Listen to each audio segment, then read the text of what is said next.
Welcome to Dead Man Talking. Tonight's story is a chilling first part of an incredible series by our good friend CarlB1961 over on Reddit, No Sleep. Quick forewarning here, guys, for any of those that are sensitive to stronger subject matters, and this one's certainly not for the little dogmen listening. As ever, please do let me know what you thought down below in the comments box. Please do like and share. It really does help with the channel and our community further. Why not hashtag TeamFEAR and DMT's Cryptid crew. And so, with that aside, let's get into tonight's story. Entitled, I'm trapped in my house. Something is in here with me. I think I'm in hell. Part 1. Let's get straight into that. A hand shaking my shoulder awakened me. I stirred, groaning, as consciousness returned to me. I opened my eyes, blinking them to clear them. My wife, Kate, was standing over me. I saw her face, the troubled expression on it, the frightened look in her eyes, and my head cleared. Instantly, I was wide awake and alert. I glanced quickly around the bedroom. It was dark outside the windows, still night. I glanced at the alarm clock beside the bed. 10:13. Something about that bothered me. Something about it was wrong. But I let it go for the time being, more concerned about my wife's distressed appearance. What is it? I asked. She just stared at me for a moment, opened her mouth to speak, and then closed it abruptly, as if she didn't even know how to put whatever was wrong into words. I felt alarm course through me. She wasn't just troubled, she was downright disturbed. And it wasn't just the fear in her eyes, it was the damn near pure terror. What is it?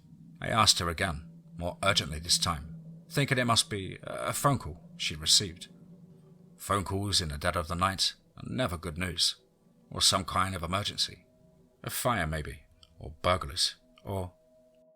Something is seriously wrong, Nick, she said in a quiet voice, almost a whisper. What? What's happening? It's still dark outside, she replied. Yeah, so it's the middle of the night. What do you expect? I was a tad annoyed at her for pointing out such an obvious fact. It's probably one of the few truly dumb things I'd ever heard Kate, who is fairly level-headed and an intelligent woman, say. But something about the alarm clock was still bothering me. A realization was already starting to gel in my subconscious. Jesus, Nick, she exclaimed, and now she was the one who sounded annoyed, even though there was a note of panic in her tone as well. Don't you get it? It's after 10 in the morning and it's still dark outside. Oh, it hit me right then like a blow from a sledgehammer, and I felt like an idiot. It should have been obvious, but then my brain was slowed down a little by the 4 or 5 beers I had the night before going to bed. I had been drinking because it was Friday night and I was off the next day. And of course I hadn't gone to bed until late, long after Kate had gone to sleep. I remember the time I had seen on the clock over the TV as I glanced at it on my way to bed. More than a bit drunk, but still fairly lucid. 1:03 a.m. I had gone to bed well after midnight on a Saturday morning. This morning. And it was 10:13 a.m., not p.m. What the fuck? I muttered incredulous and looked again out the window at the blackness beyond. I looked back at Kate. Are you sure? I asked her dumbly, not knowing what else to say. Yes, I'm sure, she said with an edge of hysteria. Look! She thrust the phone impatiently at me, and I looked at the time and date on the screen. 10:14 a.m., Saturday, April 4th. I looked at her, starting to become scared of myself. I found myself hoping this was just some kind of joke, a belated April Fool's Day prank. I looked at her, hoping she was going to crack a smile or breaking down into laughter, saying she had got me good, but I could see that she was not faking her fear and desperation. They were genuine. I swiftly got out of bed in my boxers and t-shirt and hastily got dressed, putting on the pants I had worn the previous evening. "Are Chris and the others up?" I asked her.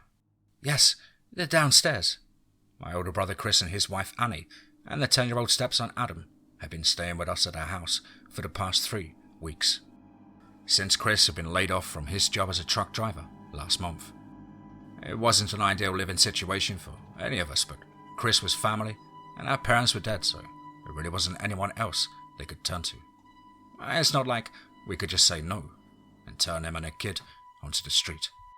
Chris and Annie stayed in the downstairs guest room, and I had set up a makeshift bedroom in the basement for Adam. Dressed, I headed out of the bedroom and marched briskly down the hallway and downstairs to the front door, Kate directly behind me. I opened the door and just stood there, staring out at what lay beyond, bewildered and scared. Beyond the doorway lay only blackness. Blackness that was blacker than black. Somehow, an inky void that seemed to blot out the world that lay beyond our house. It wasn't just nighttime darkness. If it had been, there still should have been some ambient light from the stars and moon, enough to allow me to see the front lawn and driveway and the street of our neighbours' houses on the other side. This darkness, I was wrong, was not natural, was an absolute negative of existence, and it scared me in a way I never had been before. I listened and heard nothing. Dead silence. No crickets, no dogs barking, no car engines. But I did smell something. A faint, unpleasant, musty odour that reminded me of the way the crawlspace in our parents' old house had used to smell after it flooded in a heavy rain. I looked down and saw something else that sent a chill up my spine. The light from inside the house should have been spilling out beyond the doorway onto the front porch outside, but it wasn't. The light stopped in a neat line right at the threshold. On impulse, I turned and headed for the kitchen, stepping past Kate, who called after me. "Where are you going?" And I didn't answer her. I opened a drawer in the kitchen and grabbed the 4 big battery flashlight where it lay, along with some emergency candles and a box of matches. And I returned to the open front door and clicked on the flashlight, aiming it out into the dark. The powerful beam of light did not penetrate the blackness, did not reveal what lay hidden within. It seemed to fall short, seemed to somehow be absorbed by the impenetrable, thick wall of solid darkness. And I lowered it with trembling hands. I stepped as close to the doorway as I dared, cupped my hands around my mouth and suddenly shouted at the top of my lungs, "Hello? Is anyone out there? Can you hear me?" And out the corner of my eye, I caught Kate flinching slightly at my unexpected shouting. My voice had sounded, weirdly muffled as it passed beyond the doorway. The way your voice would sound when you tried talking with your mouth pressed against a weighted-up bunch of clothing. My voice, like the light, was also being absorbed by the heavy, oppressive blackness that surrounded our house. I briefly considered stepping outside, but just the idea of taking one step over the threshold filled me with an overwhelming wave of existential, soul-crushing terror. I somehow could sense instinctively that if I went out into the darkness, I would be lost, would never return inside. I stood there, staring out into the lightless nothingness for several long moments. What the fuck is going on here? I said quietly, more to myself than my wife. "Close the door, Nick," Kate begged behind me. "Please." I did. I stepped back from the front door, my mind whirling. I couldn't make sense of what was happening, couldn't even postulate on what could be causing it. A tempting possibility occurred to me. Maybe this was just a bad dream. Only one way to be sure. I turned to Kate. "Slap me." She gave me a confused look. "What?" "Go on, do it. Slap me. Hard as you can." And she obliged. Whack. "Ow!" I cried, rubbing my cheek.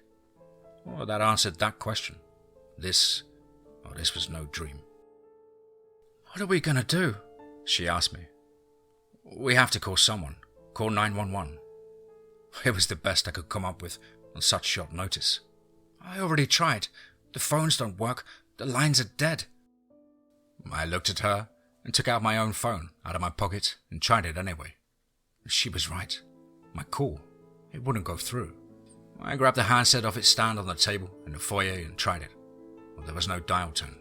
The landline was out too. Shit! I snapped with frustration and slammed it down. "Don't even bother trying the internet," Kate told me just as the thought crossed my mind. She sounded offended that I hadn't believed her about the phones. "I checked that myself. It's down too." "What about the TV?" I asked, certain she was going to say that wasn't working either. Instead, she did something strange. She lowered her head and shuddered slightly. "What is it?" She looked up at me and I could see something else was bothering her. "There's something I didn't tell you." "What?" I demanded. "The TV, it still works. Sort of."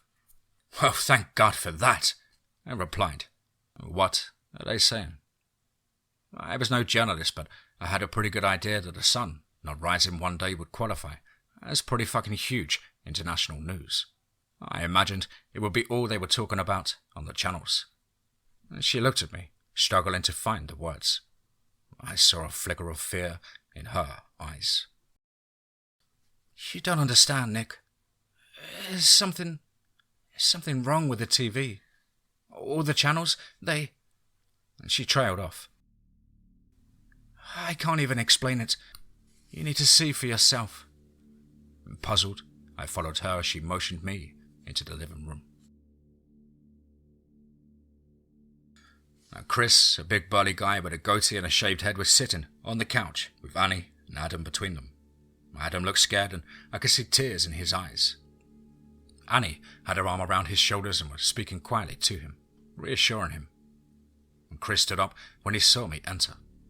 "Nick," he said in greeting, "this is some pretty fucking weird shit going down." Annie scolded him and told him to watch his language around Adam. She was a thin, quiet, pretty blonde woman in her late 20s, a decade Chris's junior.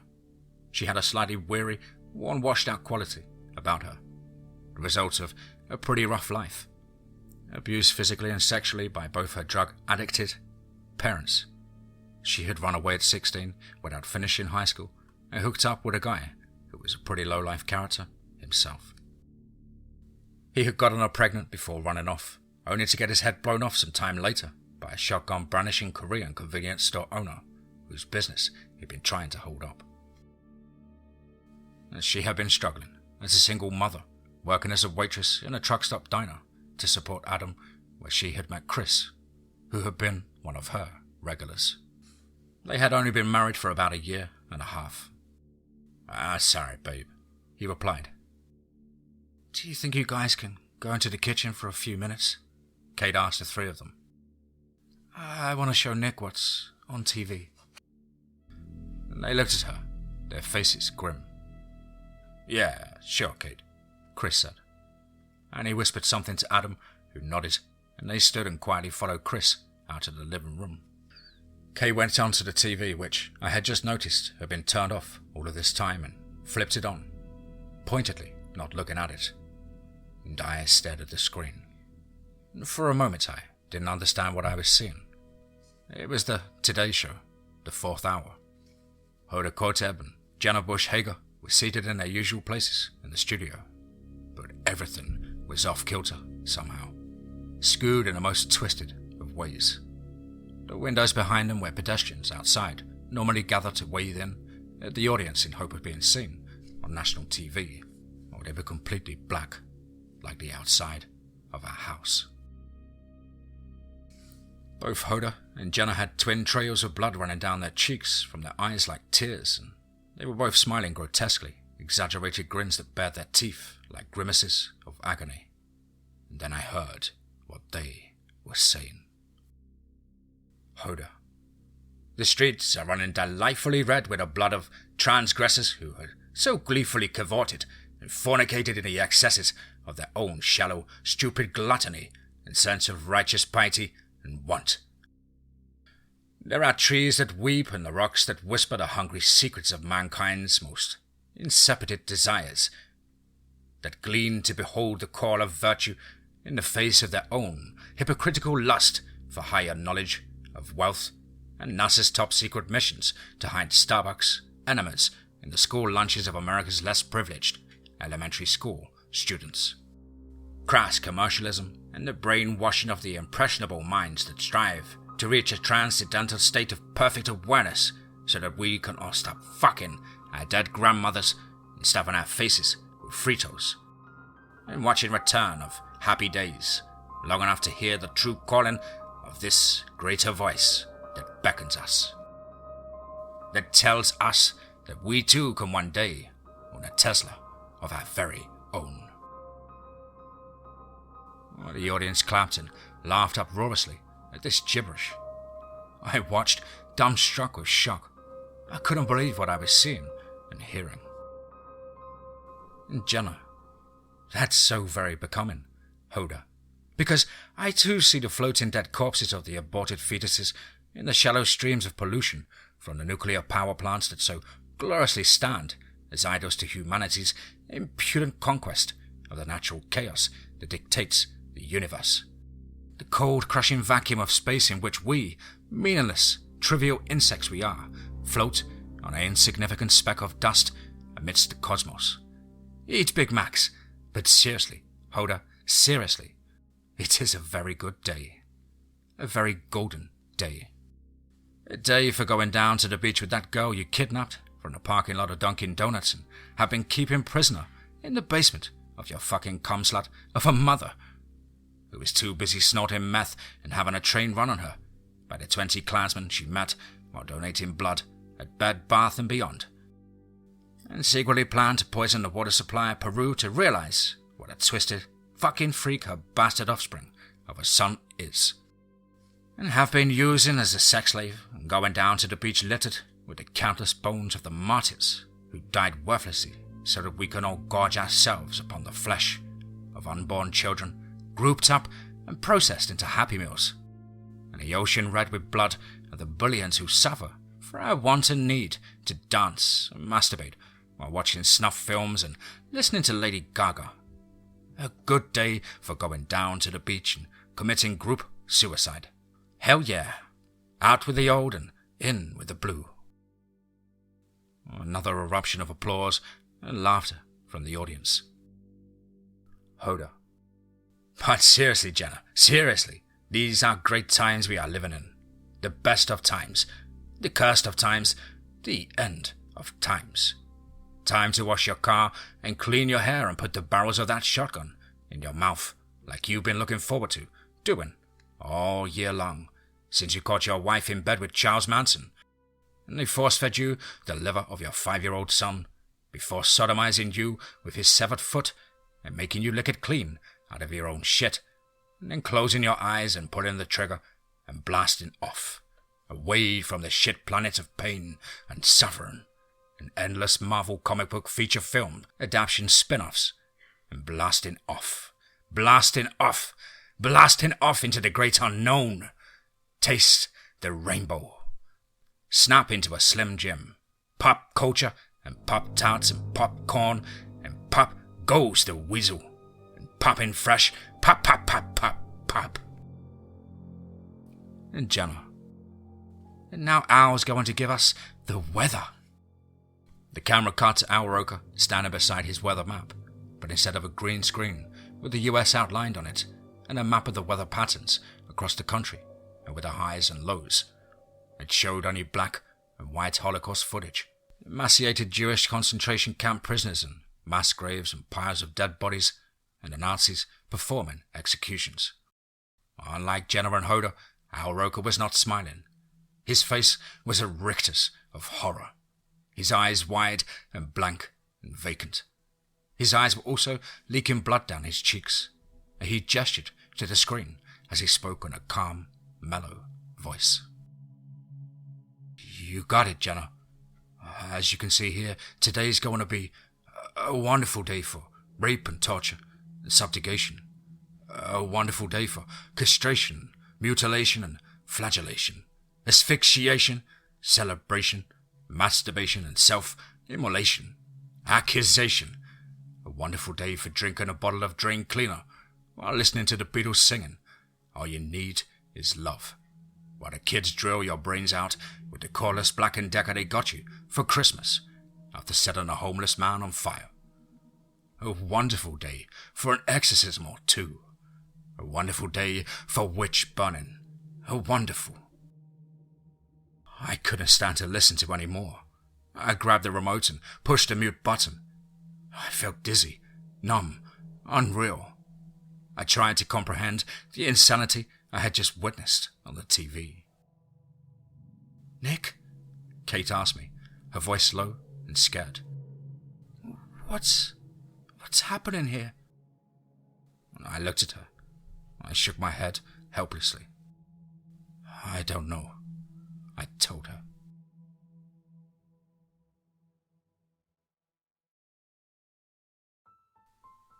I am trapped in my house, and something is in here with me. I think I'm in hell. Part 2. Let's get straight into that. I turned back to the TV, unmuted it and began changing channels. All the news channels were the same. CNN, MSNBC. God, help me. I even checked Fox News. All the pundits and newscasters had bleeding eyes and were all spouting the same nonsensical and disturbing, vaguely apocalyptic world salad. Trump himself was speaking at a news conference. "My fellow Americans, cannibalism is a necessary step we must all partake in as we shuffle orgasmically to the vibrations of the corrupt hearts of a dying tambourine. We are all ants, blind to our own pointless insapience as we crawl through our own laughing waste." I checked the rest of the channels in our satellite package. They were the same, and in some cases, even worse. On the Food Network, a popular cooking show host was showing us the best way to marinate what was clearly a human foot and leg severed just below the knee. On Cartoon Network, SpongeBob and Patrick performed harakiri together in a gruesomely realistic detail, both of them laughing gleefully as they did so. An episode of Everybody Loves Raymond more resembled a scene from a film, Event Horizon, than a sitcom. The cast engaged in a little orgy of sex and mutilation. The audience's canned laughter still playing over the carnage, making it all the more horrific. I flipped over to the Discovery Channel and thought for a moment I was watching a film adaptation of a Lovecraft story with extremely impressive special effects. When I realized I wasn't watching a movie, the unspeakable creatures I beheld were real, I quickly turned the channel, shaking a little. Jeopardy! I still had Alex Trebek and the same familiar set, but instead of podiums, there were 3 contestants. They were each bound to an X-shaped cross with a long table in front of them, laid out with a wide array of primitive torture implements that looked like they belonged in the Spanish Inquisition. And they all looked terrified.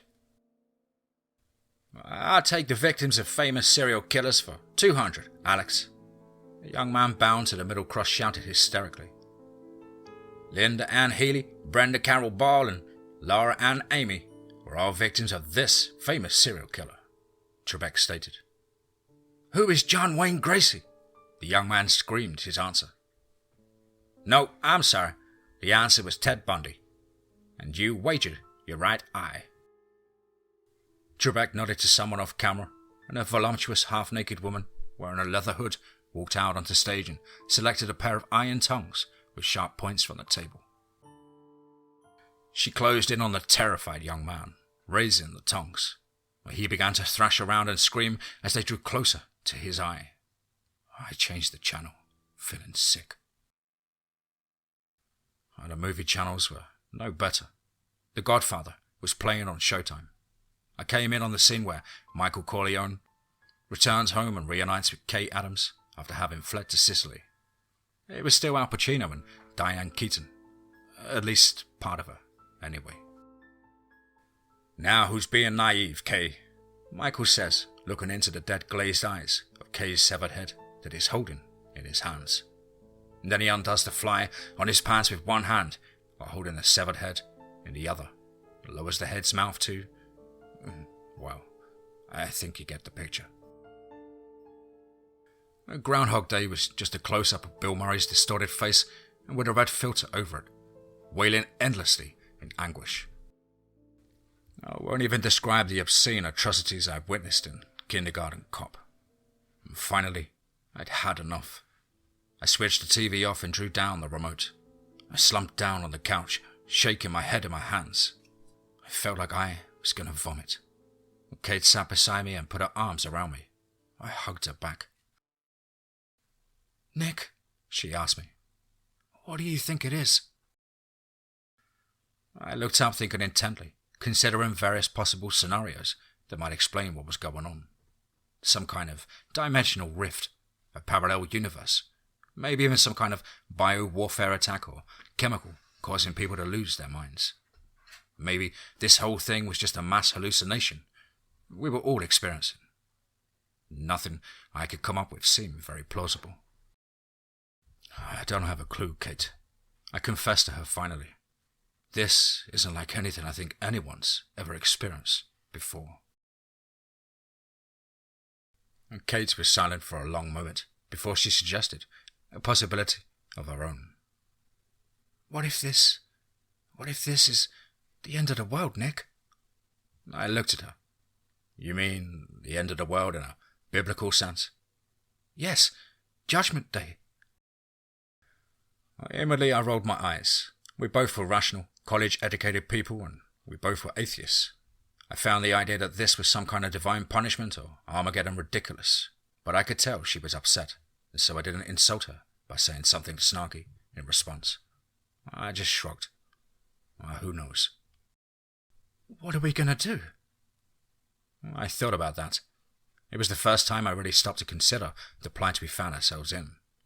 We were trapped in a house, cut off from the outside and with no way to reach help, and it seemed the world around us, if not reality itself, had gone nuts overnight. We're just gonna have to wait this thing out, hope it changes for the better eventually. She wasn't happy with my answer. "That's it? That's the best you can come up with?" She sounded incredulous, and maybe even a little bit contemptuous. "Hey," I said, raising my voice a little, offended. "If you've got a better fucking idea, feel free to share it." And she lowered her head. "I'm sorry," she said softly. This whole thing has got me a little shaken up, I guess." "It's all right," I said. "Let's go check in on the others."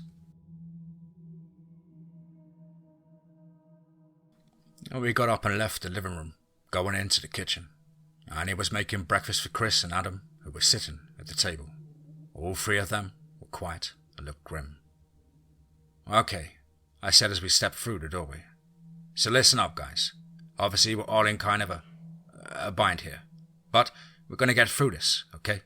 We just have to keep our heads together and stick together, and we'll ride this mess out as a team." My little pep talk didn't seem to cheer anyone up that much, and they remained silent. And I continued. "So, our first order of business is to take inventory of our supplies. Luckily, Kate and Annie had done the weekly shopping just yesterday. We have plenty of food, and if we're careful, we can probably stretch it out for at least 2 weeks. What I was really worried about was water. Our water was supplied by the city. And considering that, for all we knew, civilization was breaking down outside, or already had, I wasn't sure how long our utilities would remain in operation. The next important thing is water. We need to fill as many clean containers as we can so we can have emergency supply of drinking water on hand in case we need it. We need to fill as many clean containers as we can so we can have an emergency supply of drinking water on hand in case we need it." Everyone was already freaked out enough, and I didn't want to panic them further by telling them our water line might shut down at any time. "Adam," I said, pointing to him, "why don't you go upstairs and fill the bathtub and sink with as much water as they can hold?" Yeah, sure, Uncle Nick. He got up and left the kitchen. What are we going to do if the power goes out? Chris asked me after Adam was out of earshot. I pointed to the same drawer I had taken a flashlight from earlier. We have about a dozen emergency candles in this drawer. And Chris nodded in disgust at this. Yeah, that's great if the power goes out in a thunderstorm at night and you don't need them the next morning. We don't know how long this thing could go on for. And if it's pitch darkness all the time and the power goes out and stays out, those candles might last us a day, maybe two. Then what? I looked at him, clenching my jaw a little. It was a good question, even if he had to ask it in a dickish way. There had always been some animosity between Chris and me, ever since high school, when I had been accepted into college on a scholarship, and he hadn't, and he had to go work for a trucking company instead. I think he resented me somewhat for my solidly middle-class life and cushy office job and pleasant suburban home, when he had to break his back first at the loading docks, then as a long-haul driver, away from home and on the road for long stretches of time, cross-country. Then the layoff had happened. He and his wife and stepson had been evicted from their crappy trailer that they had been renting. And now he was out of work and didn't know what he was going to do to support his family. Then we'll break down the furniture and burn it in the living room fireplace for light, I answered him, my voice a little tight. We have flashlights we could use to get around the house, and if we're careful, we can make the batteries last for a couple of weeks. Yeah, Chris retorted. What if this goes on for months or years? Or what if it never? Annie, who had her back to her, slammed the plate she had been scooping a serving of scrambled eggs upon onto the counter hard, shattering it and causing Chris, Kate and me to jump. Will you stop it? She shouted angrily, turning to faces, and I saw tears welling in her eyes. Both of you, just stop it! She stormed out of the kitchen, shoving past Kate and me, and went down the front hall to the den, which was across from the living room, slamming the door behind her, and we could faintly hear her sobbing. A long, awkward moment of silence passed, and Chris sighed and slumped his shoulders, looking ashamed. He looked up at me. Sorry, bro. Guess I was losing my cool. Didn't mean to jump on you like that. Yeah, no harm done, I replied. No, I was being an asshole. I know you're doing the best to help us out. I'll go check on her, Kate said, heading towards the den. And Chris shook his head and sighed again. I just wish I knew what the fuck all of this. Well, he was interrupted by a sudden blood-curdling scream of horror that came from above us. We shot our heads up to the ceiling, our hearts jumping. The scream had come from the upstairs bathroom. Adam.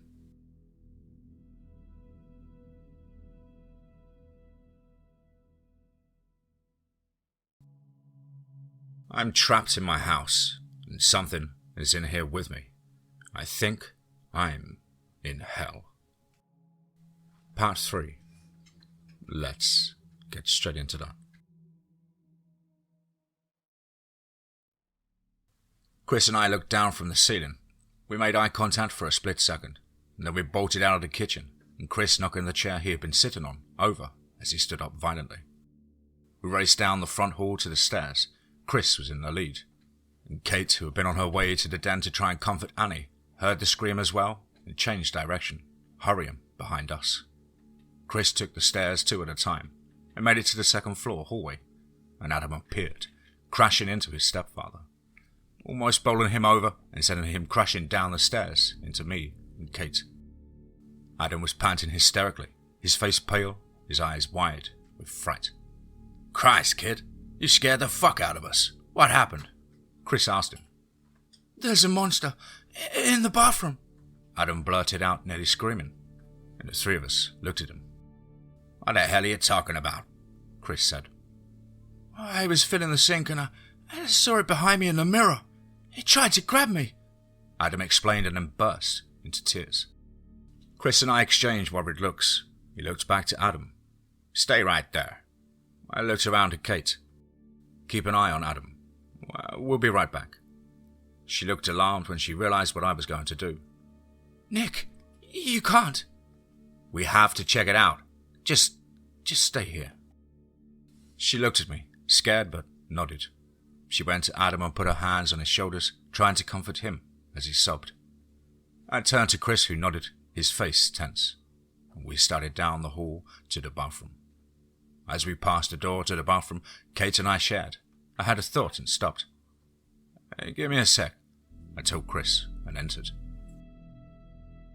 I went to the closet, opened it and dug around in the back, behind the hanging clothes until I found the rifle case.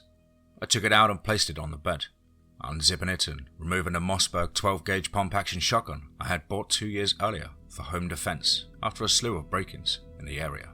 I made sure it was loaded and then took it with me into the hallway. Now Chris was surprised to see the sight of the shotgun. He eyed it and nodded, impressed. "Didn't know you were the type," he said. "Better safe than sorry," I replied. "You any good with that thing?" I tried it out a few times at the shooting range. And he nodded, and we continued, walking slowly and cautiously to the bathroom door, which was at the end of the hallway. As we crept towards the door, I felt fear growing within me and spreading through my body in pulses that seemed to synchronize with my rapidly beating heart. I felt jittery with nerves and the anxious sense of dreadful anticipation.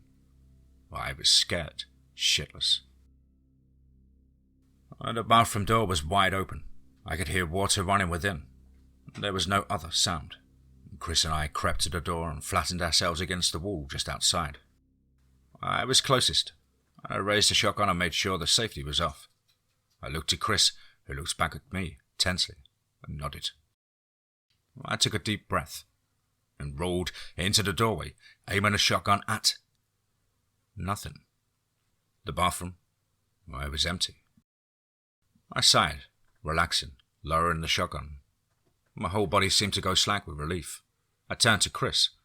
"It's clear," I said, and then entered the bathroom.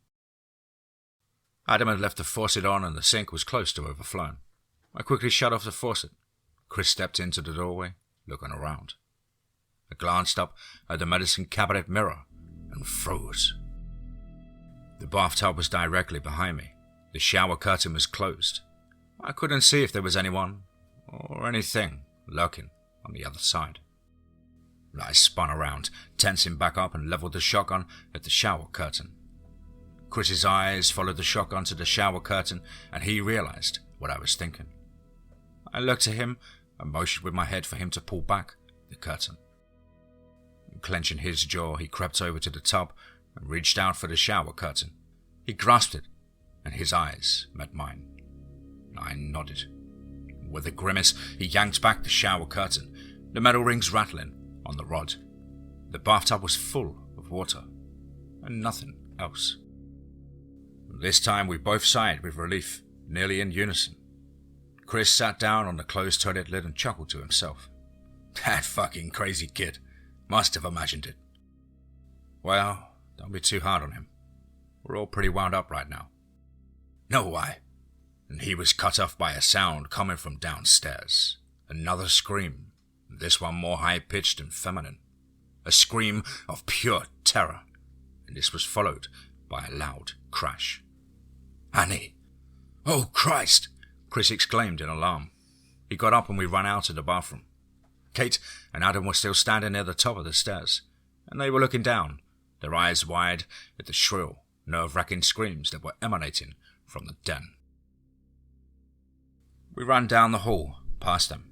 Kate started to say something to me, but I cut her off. Stay up here with Adam. Don't come downstairs, I told her without stopping. Chris lunged down the stairs with me after him. When we got to the bottom, I heard another crash from the den, followed by a sound that caused us both to halt in our tracks. A sound that seemed to freeze me to the core of my soul. An unearthly, primal roar, an inhuman sound of rage and hatred. Annie's voice sounded from behind the closed den door, a frantic and terrified shout. Get away from me! Don't touch me! No! Her voice broke at paralysis. Annie! Chris screamed and pushed me aside, going to the door and turning the knob. It was locked. He kicked it hard twice before the lock snapped and the door flew open. And he saw what was happening inside and his eyes widened, almost comically, in disbelieving horror. I went beside him and saw what he was seeing. The den had been trashed, furniture knocked over and smashed to pieces. I took this in, and then my eyes locked upon the monstrosity on the other side of the room, and with his back to me and Chris, and I began to shake. It was skeletal and humanoid in shape, but grotesquely misshapen, and it was huge, at least 9 feet tall and 3 feet wide from shoulder to shoulder. Its entire body was coated with a layer of soot and ash, as if it had been in a fire. Or it was slightly transparent, vaporous, like a ghost, yet clearly corporeal, somehow, because it had a hold of Annie in one of its taloned hands and was holding her 3 feet off the ground, pinning her to the wall. Annie's clothes were torn and her body was lacerated with long, ragged cuts. Her bulging eyes were focused on the abomination that had her in its clutches. Her eyes looked over its shoulder and spotted us in the doorway. "Help me!" she shrieked at us. Chris sprinted forward, charging the monster that had his wife. I had spun its head around to us, and I saw its face. Oh God, its face. It had a head like a goat skull with curled horns and a long snout that ended in a huge mouth full of long, sharp teeth. Its eyes were empty black sockets from which twin points of red light glowed. It emanated another of its terrible roars. "Let her go!" Chris screamed as he ran towards it. It swung its free arm out with blinding speed and struck him in a vicious, powerful backhanded blow that sent him flying across the den to crash into the wall. He fell on his ass against the wall, his cheek bleeding and dazed. I turned his attention back to Annie, who screamed again. "Shoot it!" Chris shouted at me. I raised the shotgun in my trembling hands and took aim, but Annie was in direct line of fire behind the creature. "I can't," I yelled at him. "It'll hit them both," and Chris got up and hurried over to me. "Give me that." He yanked the shotgun away from me and ran up to the thing from its side. He aimed the shotgun up at its hideous head and fired. The explosion was deafening. The blast seemed to pass through the creature's head without actually hitting it, doing no damage at all. He pumped the shotgun, ejecting the spent shell, and fired again and again. But it was like trying to shoot something insubstantial, like mist. I could see the shot pellets embedded into the wallpaper on the other side of the thing's head. In desperation, Chris reversed the shotgun and swung the butt at the side of its head. The butt passed through its head like it was smoke. Enraged, the thing turned to Chris and swiped its claw down his chest, tearing his shirt and leaving 4 long, deep gashes in his skin. Chris howled in pain and fell back. He looked at me, helpless. "Do something!" he screamed. I realized I had been standing there in the doorway the entire time, frozen in shock and horror, like a coward, while my brother risked his life to save the woman he loved. I looked around frantically for anything I could use as a weapon. I grabbed a splintered chair leg and hurled it at the monster. Again, the chair leg just passed through its body without actually impacting, and I realized, with an overwhelming wave of despair and hopelessness, that there was nothing we could do to fight this thing. Nothing we could do to save Annie. And as I watched, it raised its free hand and flexed its long, sharp claws before swiping them across Annie's throat. The claw slashed deeply, nearly severing her head, which fell back at a grotesque angle, nearly unhinged from its body, widening the gaping gash in her throat, and blood spurted out in a hideous arterial spray. Finished, it dropped Annie, who fell to the floor with a thud, dead before she even hit the carpet. "No!" Chris wailed. The creature turned and looked first to me, and then Chris, favoring us with his burning red gaze, lingering on each of us. I think I understand what that look meant. I was marking us for the next time. Marking us for death. I had snarled with rage and then vanished, disappearing into thin air and leaving us alone in the den with the destruction it had caused, and Annie's corpse. She lay there with her eyes still wide and staring blankly up at the ceiling, her mouth agape, a pool of blood slowly forming around her head. And Chris knelt down beside her, stroking her face gently. He lowered his head and did something I had never seen him do before. He began to weep softly, like a child.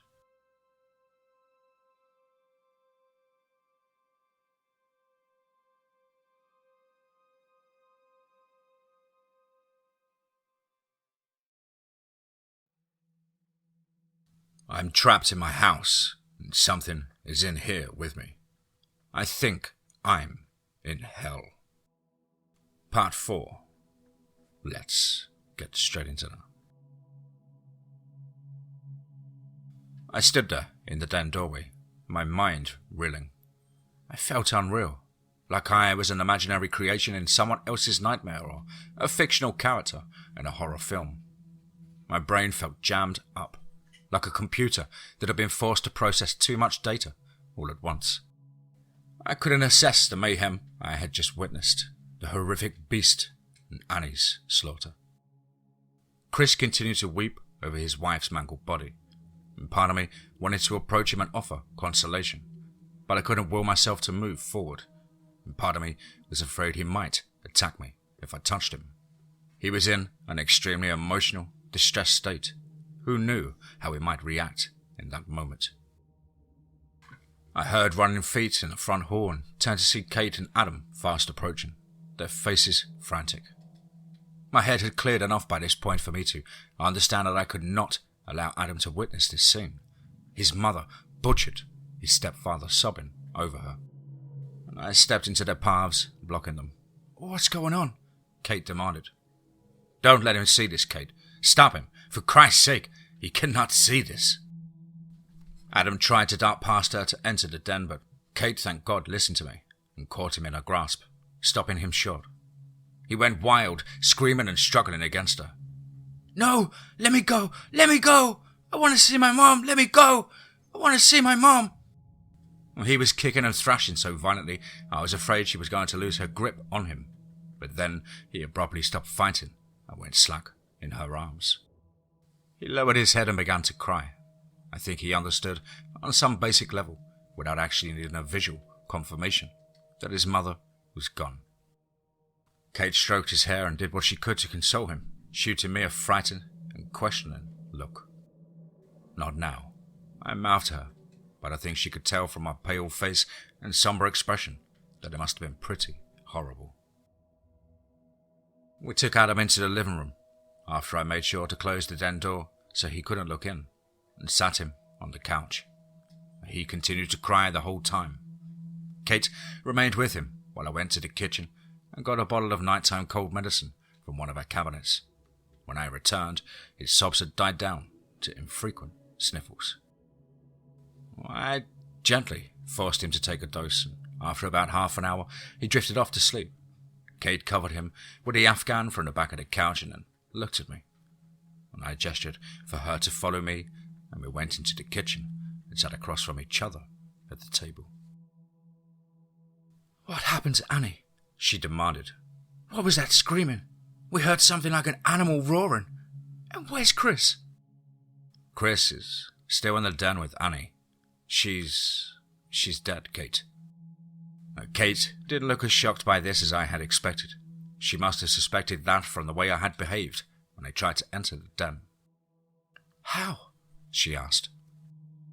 I told her what had happened, everything, and her face paled as I told my story. She looked increasingly horrified and sickened. When I finished, she just stared at me for what seemed like a long time. I think she was still trying to absorb everything I had just told her. And finally, she said in a low, strengthless, shaking voice, "Jesus Christ." And she looked at me. "What was it, Nick? What was that thing?" I shook my head. "I don't know. I never saw anything like it. It was some kind of...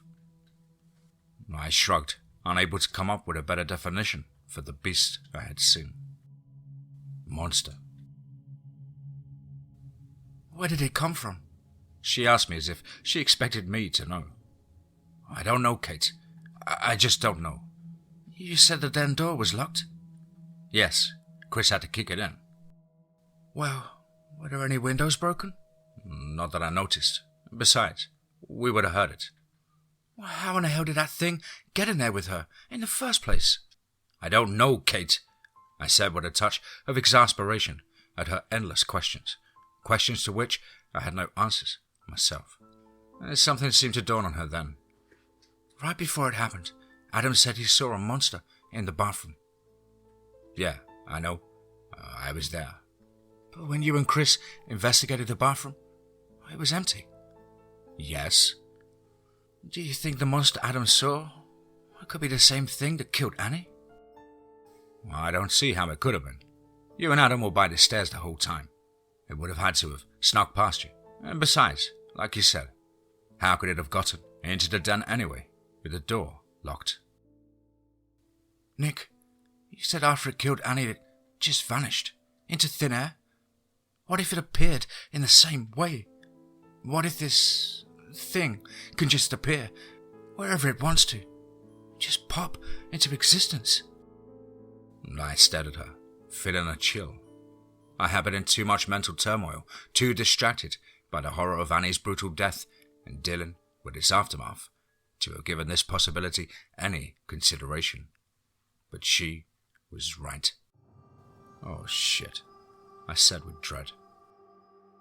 It could appear out of nowhere, any time, any place to attack us, she said. The cold realization hit me right then, like a fist in my face. We had been so stupid. Chris was still in the den with Annie's body. Adam was asleep in the living room. Both of them were alone. Oh shit, I repeated, this time loudly and with more urgency. Across from me, Kate's eyes widened as she too came to the same realization I had. I stood up, my chair screeching across the kitchen floor as I scooted it back. Chris! Adam! We have to... And at that moment, the worst thing that could have happened, happened. The lights went out.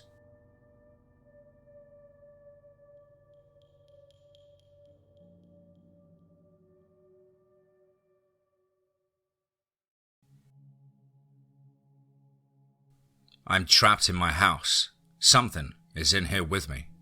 I think I'm in hell. Part 5.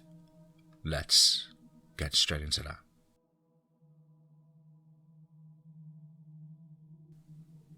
Darkness filled the kitchen. On the other side of the table, Kate uttered a short, startled scream. I was utterly black. I couldn't see my hand an inch away from my face. Panic clutched my heart in iron fingers. I struggled to remain calm, to think clearly. Stay where you are, I told Kate. I'll get a flashlight. I fumbled my way blindly through the dark, arms held out in front of me, aware of any obstacles that might be in my way. The once familiar dimensions of my kitchen were now alien to me. And I was deeply scared, convinced at any second my hands were going to encounter something solid standing directly in front of me, feel their way up to a long bony snout and a mouth full of sharp teeth. Then I would look up and find myself peering into 2 burning red points of light glowing in the darkness, looking down at me.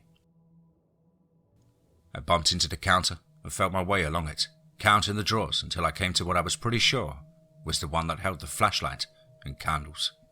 I pulled it back and felt inside, candles rolling around. No flashlight. I suddenly remembered that I had left the flashlight in the foyer when I used it to look outside earlier that morning. Fuck! I snapped with frustration. What is it? Kate's voice asked from the darkness behind me. I left the flashlight in the foyer. Hold on. I took out a candle and the box of wooden matches. I took out a match and struck at a light and lit the candle. where its yellow glow dimly illuminated the kitchen. I turned to Kate as she looked back at me, her frightened eyes glinting in the light from the candle. "Here, take this." I handed her the candle and then removed another one for myself and lit it. "Well, let's go check on Adam and Chris," I said. She got up from the table and followed me out the kitchen, down the front hall. We walked slowly, careful not to cause a draft to blow out her candles. I was dead silent. I spotted a flashlight standing upright on the table in the foyer next to the phone. I grabbed it, blew out my candle, and clicked the flashlight on. I shined it into the living room first, and to our relief, Adam was still sound asleep on the couch, unharmed. "Thank God," Kate whispered. We turned around to the closed den door. I felt a ripple of fear go through me. Not wanting to draw out the suspense any more than necessary, I didn't hesitate. I grabbed the knob and pushed the door in, and then aimed the beam inside, half certain I was going to see that creature towering over what was left of my brother. Chris was still crouched over Annie's body, in the same position he'd been in when I left him. He was motionless, staring ahead into space with a desolate expression. He didn't react to the beam of light in his face and seemed unaware he'd been sitting in the dark. I exhaled in relief to see him still alive and in one piece. "You all right?" I asked him. For a long moment he didn't respond. I was starting to think that maybe he was in shock, and then he said in a cold, flat voice, "For a man who just saw his wife get murdered by a demon from hell, yeah, I'm just great." Kate and I looked at each other and then back to him. She spotted his torn, bloody shirt and gasped, "What happened?" "That thing clawed him," I explained.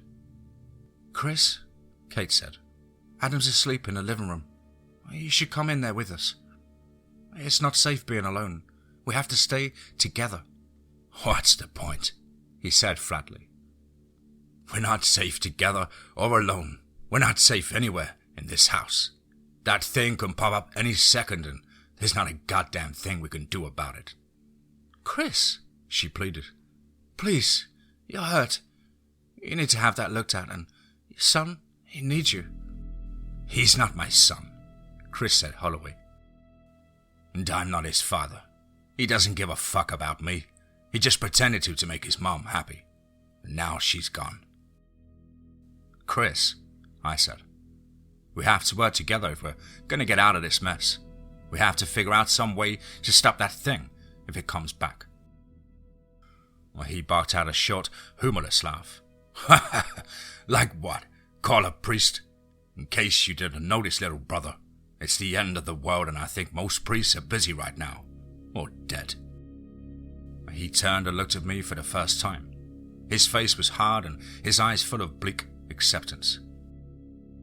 "We can't fight this thing. You saw that. It'd be suicide to even try." "We can't just sit here and wait to be killed," I protested. "And we can't fight a fucking demon with a shotgun," he shot back, "unless you got some double-aught silver buckshot lying around somewhere." I took a moment to think about what he was saying. I forced myself to accept it, to believe it, and push any logical arguments I still had to the contrary aside for the time being. There really wasn't any other explanation for what was happening. "All right," I said. "Let's say this thing is a demon from hell. That must mean there's some way to stop it. A Bible, holy water." "You got any of those things on hand, Nick?" he asked me cynically. I didn't answer him. Kate and I both atheists, and there were no religious objects in the house. "Guess you forgot to pick up some last time you were at the store, huh?" He chuckled bitterly and then shook his head. "Christ," he said hopelessly, more to himself than us. "We have to get the fuck out of here before that thing shows up again." "But there's nowhere to go, Chris," Kate told him. "How do we know for sure?" he asked her. "There's nothing but blackness outside," I told him. "It's like the world just ceased to exist." "But did you actually check to be sure? Did you try going outside?" No. Well, he stood up. Well, now's the time to find out. He walked out of the den, past me and Kate, and went to the front door, opening it to the wall of darkness on the other side. Well, he studied it for a few seconds. He reached into the pocket of his jeans and withdrew a handful of change. He tossed the coins through the door, and to my surprise, I heard the slightly muffled sound of them clinking to the ground. Well, that answers that question, he said. At least now we know we're not floating in some formless void. The Earth's still out there. But is it safe to go outside? I asked him. That's a better question. Well, he was silent for a moment, looking out into the blackness, lost in thought. Yeah, it is. There's only one way to be sure. Well, he turned to us. I'm going to go out.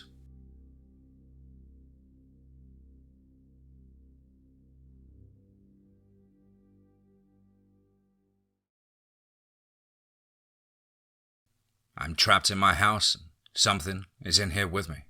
I think I'm in hell. Part 6. Let's get straight into that. Chris told us his plan. Well, he was going outside on a trial run and attempt to reach his pickup truck, which was parked in front of the garage. If the truck was still there and he made it back safely, we would wake up Adam, head out, pile into the truck, and drive away. Where exactly we were going to, we had no idea. If this thing was happening all over the world, and indications were it was, based on what we had seen on TV, there wasn't anywhere we could go to get away from it. But if we're going to die, he told us, I'd rather die trying to do something instead of just waiting with my thumb up my ass for it to come to me. Both Kate and I argued, trying to talk him out of it. I pointed out to him that the blackness was as thick as smoke, and even with the truck's headlights, we wouldn't be able to see far. Plus, who knew what could be lurking out there in the dark where we couldn't see it? It ain't any safer in here than it is out there, he retorted. Chris, what if there's nothing out there at all except for this house? I asked him. There have to be other houses, other people trapped like we are, he reasoned. We can't be the only ones. Maybe if we're lucky we can find a hospital or an army outpost or an emergency shelter. We gotta roll the dice on this one, guys. We don't have any other options. You're taking a hell of a chance, I told him flatly. Do you guys have a radio we can listen to? He asked me and Kate. We know the TV's fucked up, but maybe there's still a station on the air that can tell us something. Yes, there's one in the hall closet, Kate said, and went to retrieve it. She came back and handed the small, portable AM/FM radio to Chris, who turned it on. We heard static hissing over the speaker.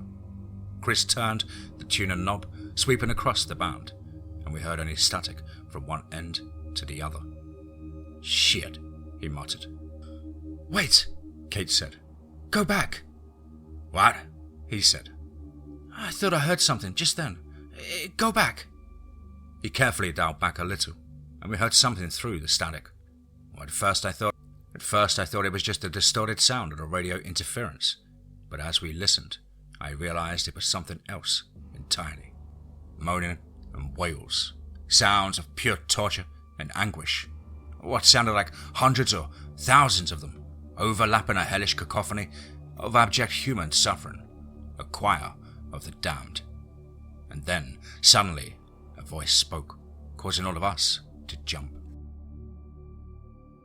It was an awful voice, a distinctly inhuman voice, low, deep and guttural. It made my blood run cold. That distorted, rancid voice said over the radio, Yeah, though I walk through the valley of the shadow of death, I will fear no evil, for I am the thing that hides in the shadow of death. Then it chuckled hideously. All three of us shuddered and looked to each other, our eyes wide. Just then, a new voice came over the radio. A normal man's voice, speaking in an upbeat, jocular tone of an FM radio DJ, but nothing he was saying was normal. Hey, what's up? I'm Tom Carroll, and you're listening to WHEL Radio 666, where we play all the best music, all the time. I don't know about you, but that song, it always makes me want to get out the vegetable peeler and skin my penis and put the shavings in my Alzheimer-afflicted mom's mashed potatoes. Up at the nursing home where the staff have been sexually abusing the residents and ritualistically sacrificing them in exchange for heroin. It's part of the CIA's plot to contaminate the atmosphere with airborne AIDS as punishment for our mindless obsession with the royal family. We got some great tunes coming up. My wife's head is boiling on the stove and my kids are still in the refrigerator begging me to let them out so they can be molested by Harry Potter. This next one is going out to Chris with a dedication from his wife. Honey. And then Annie's shrill, screaming, accusing voice came out of the speaker. You let him kill me, you bastard. You didn't help me. You let me die. And waiting for you in hell, Chris gasped and threw the radio against the wall, smashing it to pieces. It fell silent. He stood there, panting for about a minute before calming down. You're still going through with it, aren't you? I said. Unless you got a better plan, he answered. I didn't, and I knew I couldn't talk him out of it. He had made up his mind. Chris, wait a minute, Kate said and hurried into the kitchen. She came back with some clothesline she had gotten from one of the drawers. Tie this around your waist. We'll hold the other end. That way you won't get lost on your way back. Good thinking, he said and did as she suggested. He stood there looking at the two of us, scared yet determined. Okay, wish me luck. He turned to go. Chris, I said. And he turned back, waiting for me to go on. Maybe I meant to say something more meaningful. Maybe I wanted to tell him that I loved him or apologize for how differently our lives had turned out. But all I could come up with was, watch your ass out there. He nodded. I'll be back. You want the shotgun? I offered. Nah, keep it. He took out a small LED flashlight and clicked it on. Not that it would do him much good in that thick blackness. And stepped outside, instantly disappearing from view. Kate held her clothesline, paying it out, foot by foot, as he walked further away. I estimated his truck was no more than 30 feet from the front door. 1 minute passed. 2 minutes. And suddenly we heard a sound, faint and muffled by the dampening effect of the blackness had on the noise, but still clearly a scream of horror. My heart lurched in my chest.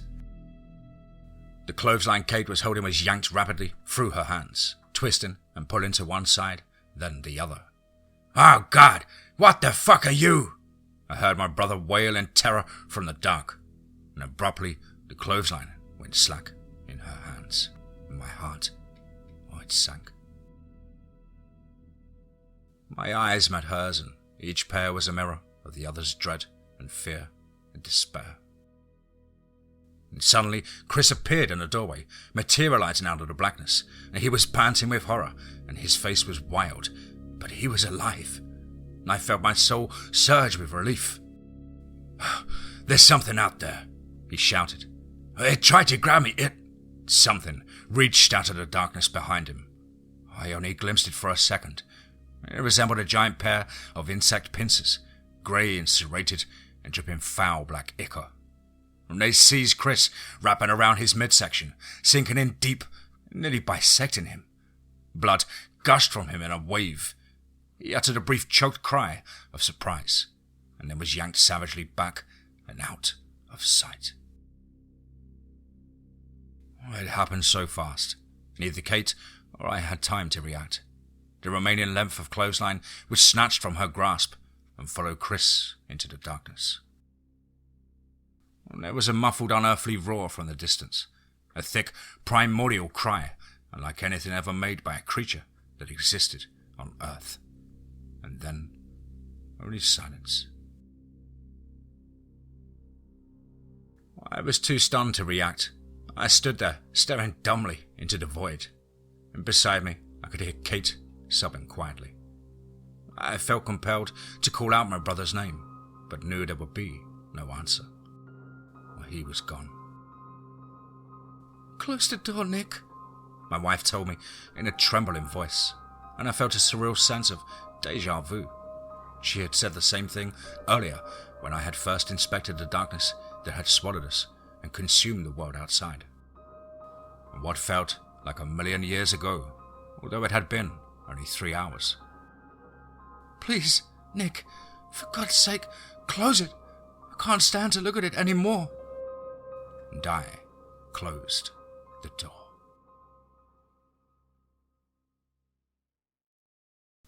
I'm trapped in my house. Something is in here with me. I think I'm in hell. Part 7. Let's get straight into that. "What's going on?" A groggy voice spoke behind us. I whirled around, startled, aiming my flashlight. Adam was standing in the living room doorway, rubbing his eyes. He stretched and yawned and then looked around. "Why is it dark in here?" "The power went out, Adam," I told him. "Where's Chris?" I felt a pang in my heart. I looked at his scared, innocent, expectant face, entirely unaware that something had just killed his stepfather. And I knew I couldn't tell him the truth. He was still too young. After what had already happened to his mother, it would be too much for him to bear.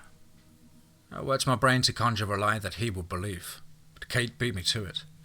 Having already regained her composure and wiped her face clean of tears, she turned to him, a forced smile on her face, and told him in a tone of confident cheeriness, "Chris went to go get help for us." "He did?" "Yes. He just left a few minutes ago. He's going to bring back people to help us." I jumped in on the deceit. He was going to say goodbye to you, but he didn't want to wake you." My voice tried to falter on the last few words, and I had to fight to keep my tone even. I felt myself starting to choke up a little, lying to this young boy who deserved this the least of all of us, who didn't yet know he was now an orphan. I found myself inwardly cursing a God I didn't even believe in for the cruelty and injustice of it. Whatever it was that was happening to us.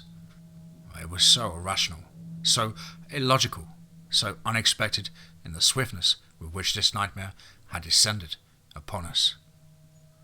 And it was so fucking unfair.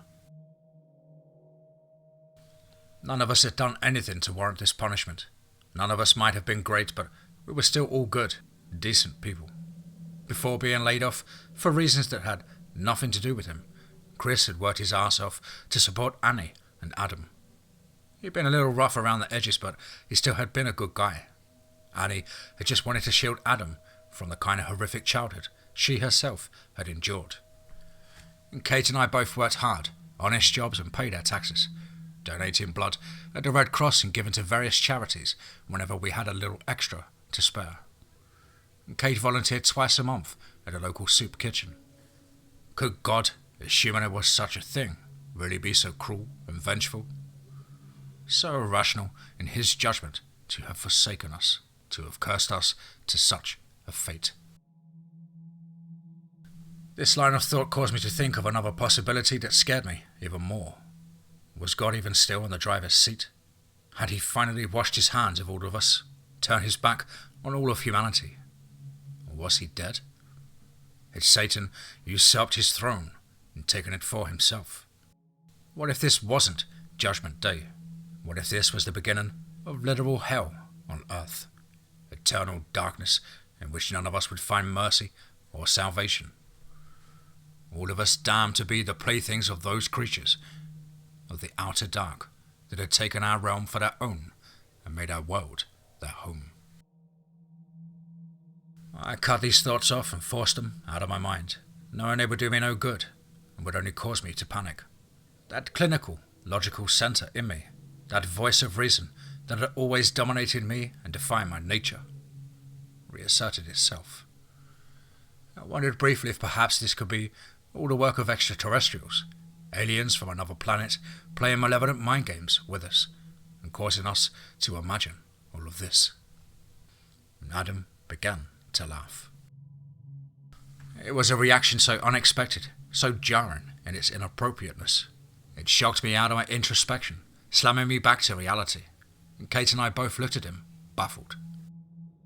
His laughter wasn't the innocent, carefree laughter of a child. It was more cynical, even sinister in nature. What are you laughing about, Adam? I asked him. You idiots, Adam said. Do you think I'm stupid? Chris didn't go to get help. Those things out there killed him. He's dead. La mort. Gone in the way of all flesh. Shuffled off this mortal coil. Kicked the bucket. Bought the farm. His voice, it was different. It was still Adam's voice, but now it was more mature, more worldly, more mordant and cruel. It was like a stranger was speaking through Adam's mouth, using his vocal cords. Kate and I stared at him, dumbfounded. But don't feel bad for him, Adam went on casually. He wasn't as nice a guy as you think he was. He used to get drunk and beat me and my mum. Oh, and he molested me. Oh, and Nick, just between us, he really hated you. He was always jealous of you, of how you got to go to college, and he didn't. Just a drunk redneck with a chip on his shoulder. That's all Chris was. Adam, Kate began in a dazed voice. What are you? Shut up, bitch, he shouted at her in a thunderous tone, causing Kate to flinch back in shock, and he turned his attention back to me. He was jealous of your pretty wife too. He always wanted to fuck a high-class, sophisticated woman like her. He used to jerk off thinking about her sucking his cock while he ate out her pussy. He used to wonder what it tasted like. He wanted to fuck her so bad, Nick. But the best he could do was that white trash slut who squeezed me out of her cunt. What a skank. She used to pimp herself out for crack on the side before she met Chris. And sometimes she'd take her Johns back to the house and make me watch, and she'd let them shoot their dicks off in my face. Jesus Christ. But it doesn't matter now. They're both dead and screaming in hell, where they belong. Adam, stop it, Kate cried out in near hysteria.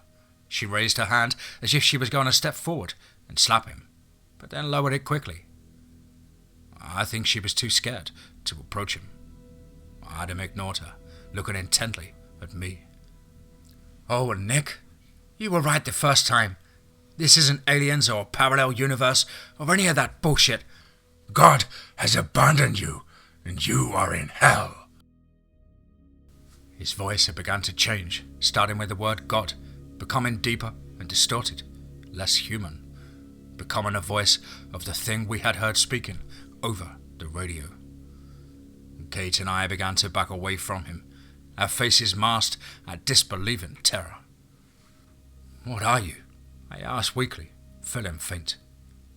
Our name is Legion, for we are many. The thing that looked like Adam said in its inhuman voice, and then its body began to contort and twitch, one shoulder jerking up spasmodically, then the other. I could hear sickening cracking sounds as his body began to change, widen and elongate. Its spine extended until it was taller than it was, its arms growing longer, claws extended from his fingertips. Its shoulders broadened, and I could hear Adam's clothes tearing as his body transformed. Its limbs grew thicker. Adam's jaw stretched lower, unhinging like a snake's, his mouth becoming grotesquely wide, and I saw his teeth had become fangs. Its eyes turned red, and I could see them now glowing in the dark. And with an ungodly roar, it lunged at me, knocking me to the floor. I dropped the flashlight, which fell to the floor but remained on, its beam angled at me and the Adam thing, casting as silhouettes on the wall in a hideous shadow play. It began slashing at me wildly. I held up my arms to shield my face and felt my flesh being slashed to ribbons.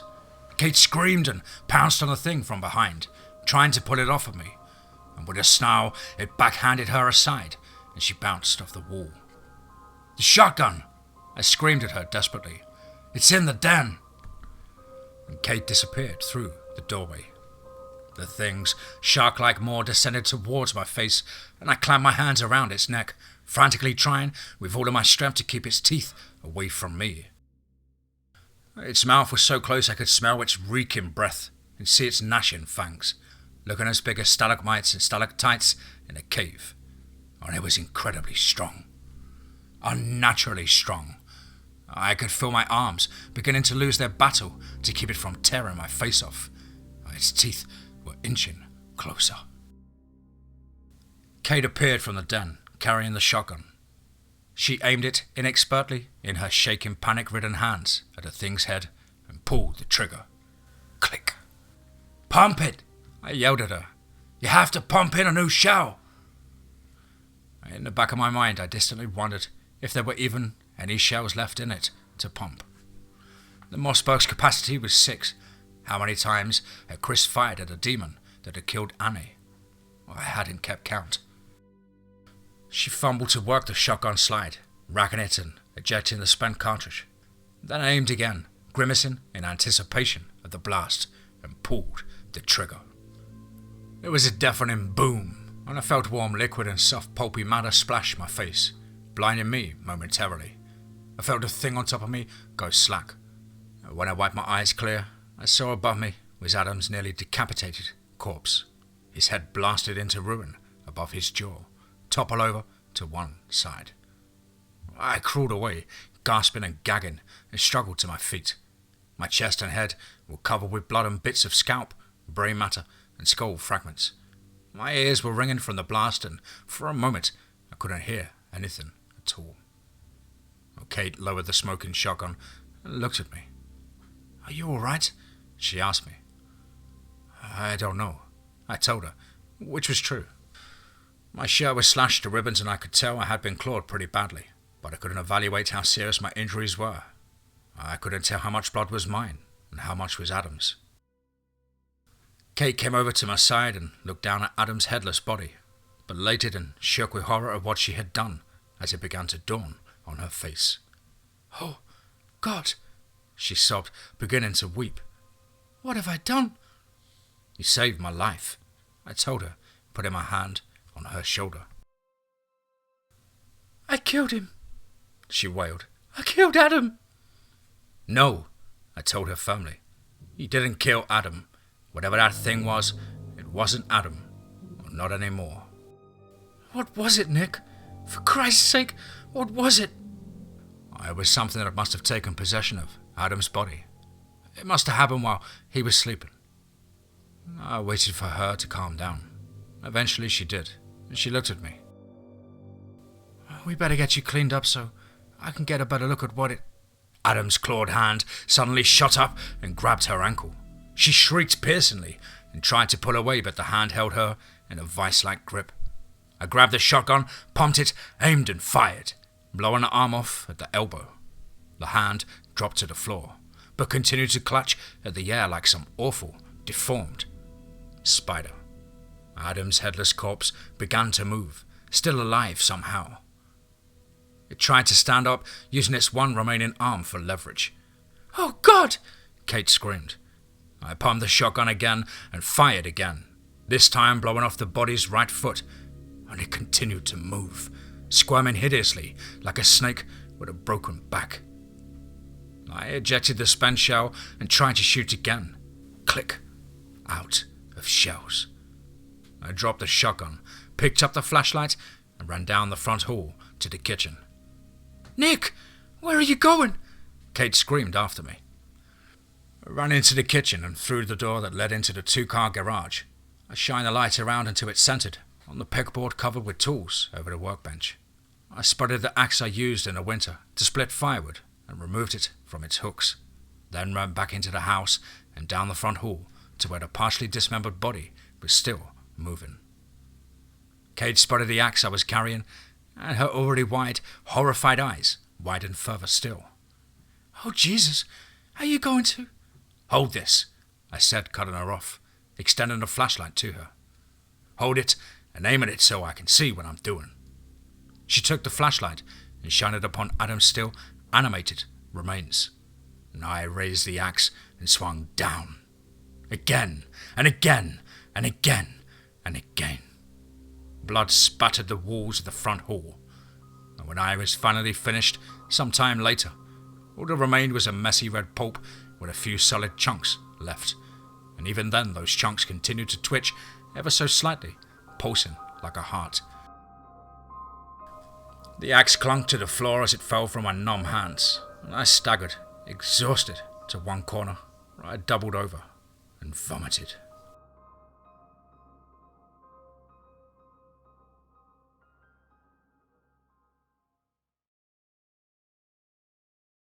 I'm trapped in my house.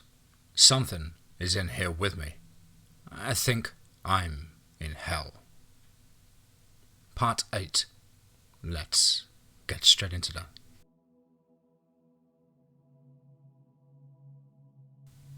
I got some more candles out of the kitchen drawer, along with a first aid kit we kept in the cabinet above it.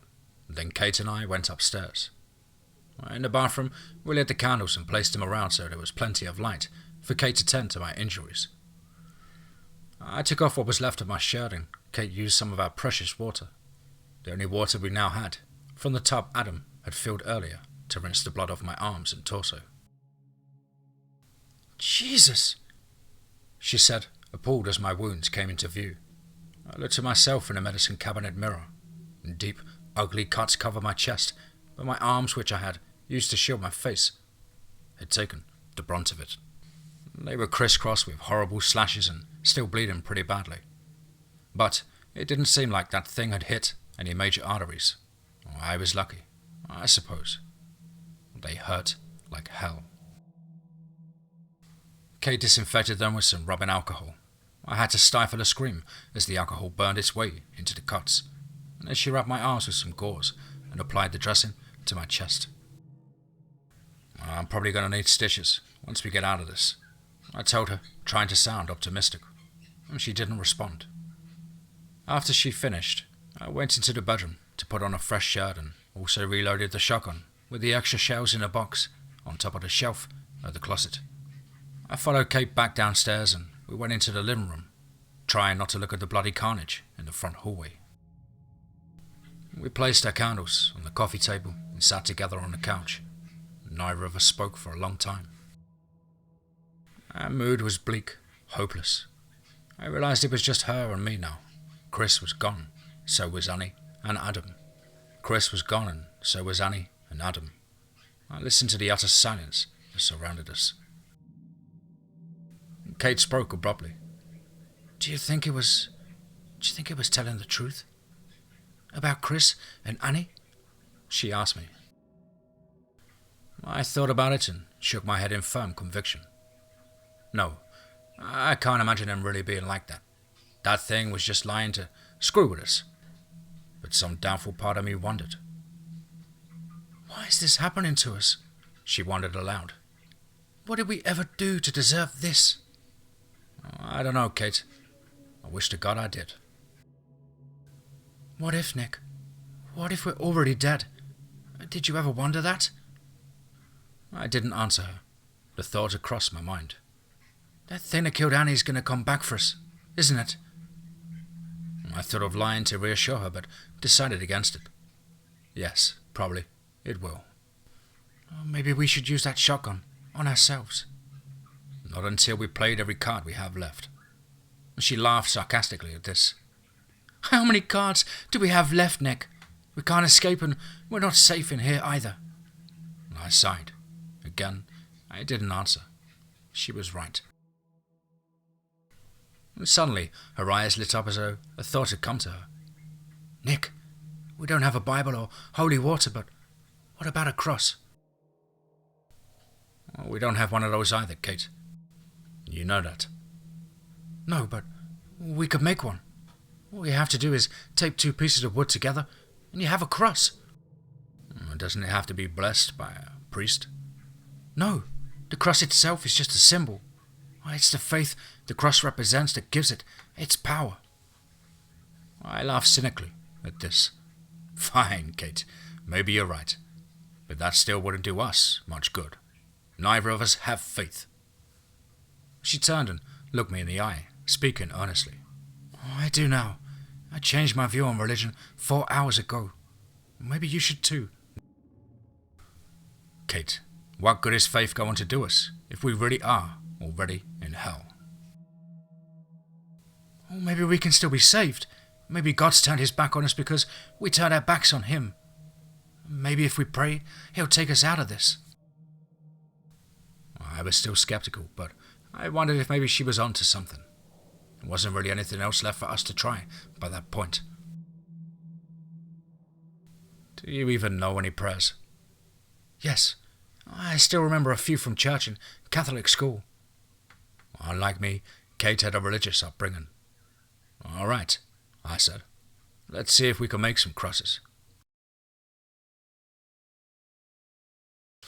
In one of the kitchen drawers were some clean popsicle sticks we had saved and washed for arts and crafts to keep Adam entertained.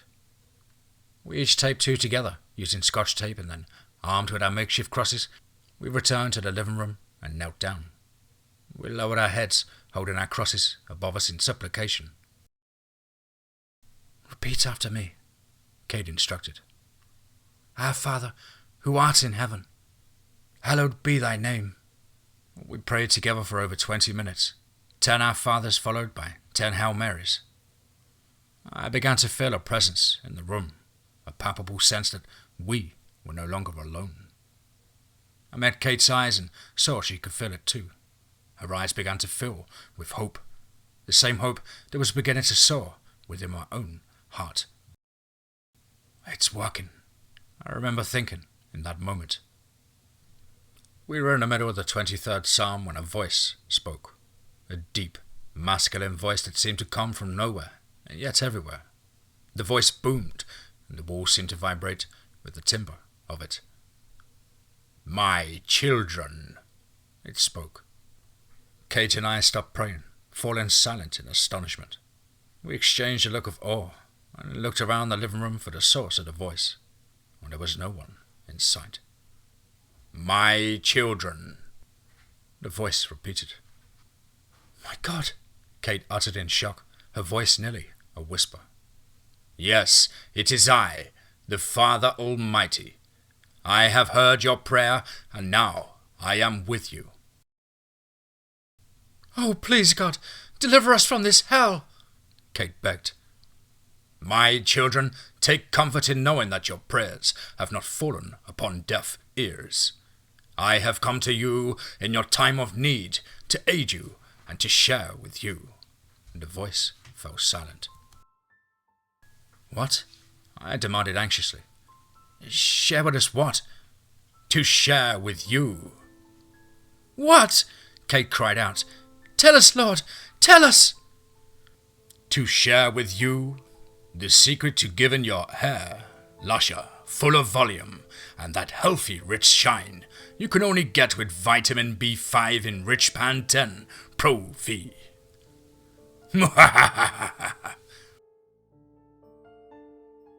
The voice began laughing gleefully, maniacally, and when it spoke again, it was that familiar, demonic, deep, inhuman voice. It addressed us with mocking contempt. "You pathetic fools! Do you think your useless prayers and your stupid trinkets you made in homage to the living charlatan who called himself the son of your God can help you? There is no salvation. You are already damned. There is no God to deliver you. You are in our domain. You belong to us." My heart seemed to plunge down to my stomach. I glanced at Kate wordlessly and saw on her face a look of desolate horror and despair that went beyond hopelessness. Kate looked up to the ceiling and shouted, "You lie, demon! There is a God!" "Oh, indeed, there is, but not the pathetic, weak deity so idolized by your hypocritical, sanctimonious church of lies, greed, and corruption. That God never existed.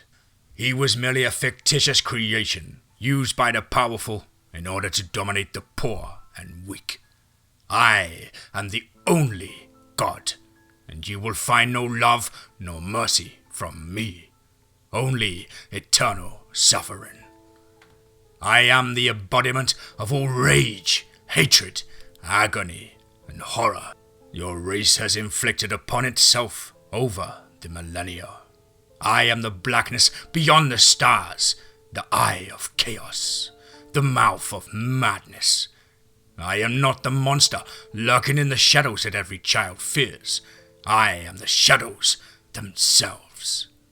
I am every rape and murder, and lust and jealousy, and petty act of vengeance, every deception and empty promise and word of scorn and false profession of love, every brutality and selfish want, every cruel rejection and perverse carnal desire. My church is made of corpses and flesh and blood of the innocent are my communion. Screams are the hymn sung in my praise. Torture is my benediction. I am God. And suddenly the crude crosses Kate and I were still fearfully clutching burst simultaneously into flames. We screamed and threw them to the floor, where they burned into ash in the blink of an eye. The voice roared and the sauceless, foul-smelling wind blew through the living room. The flames of the candles fluttered and then winked out, plunging us into darkness.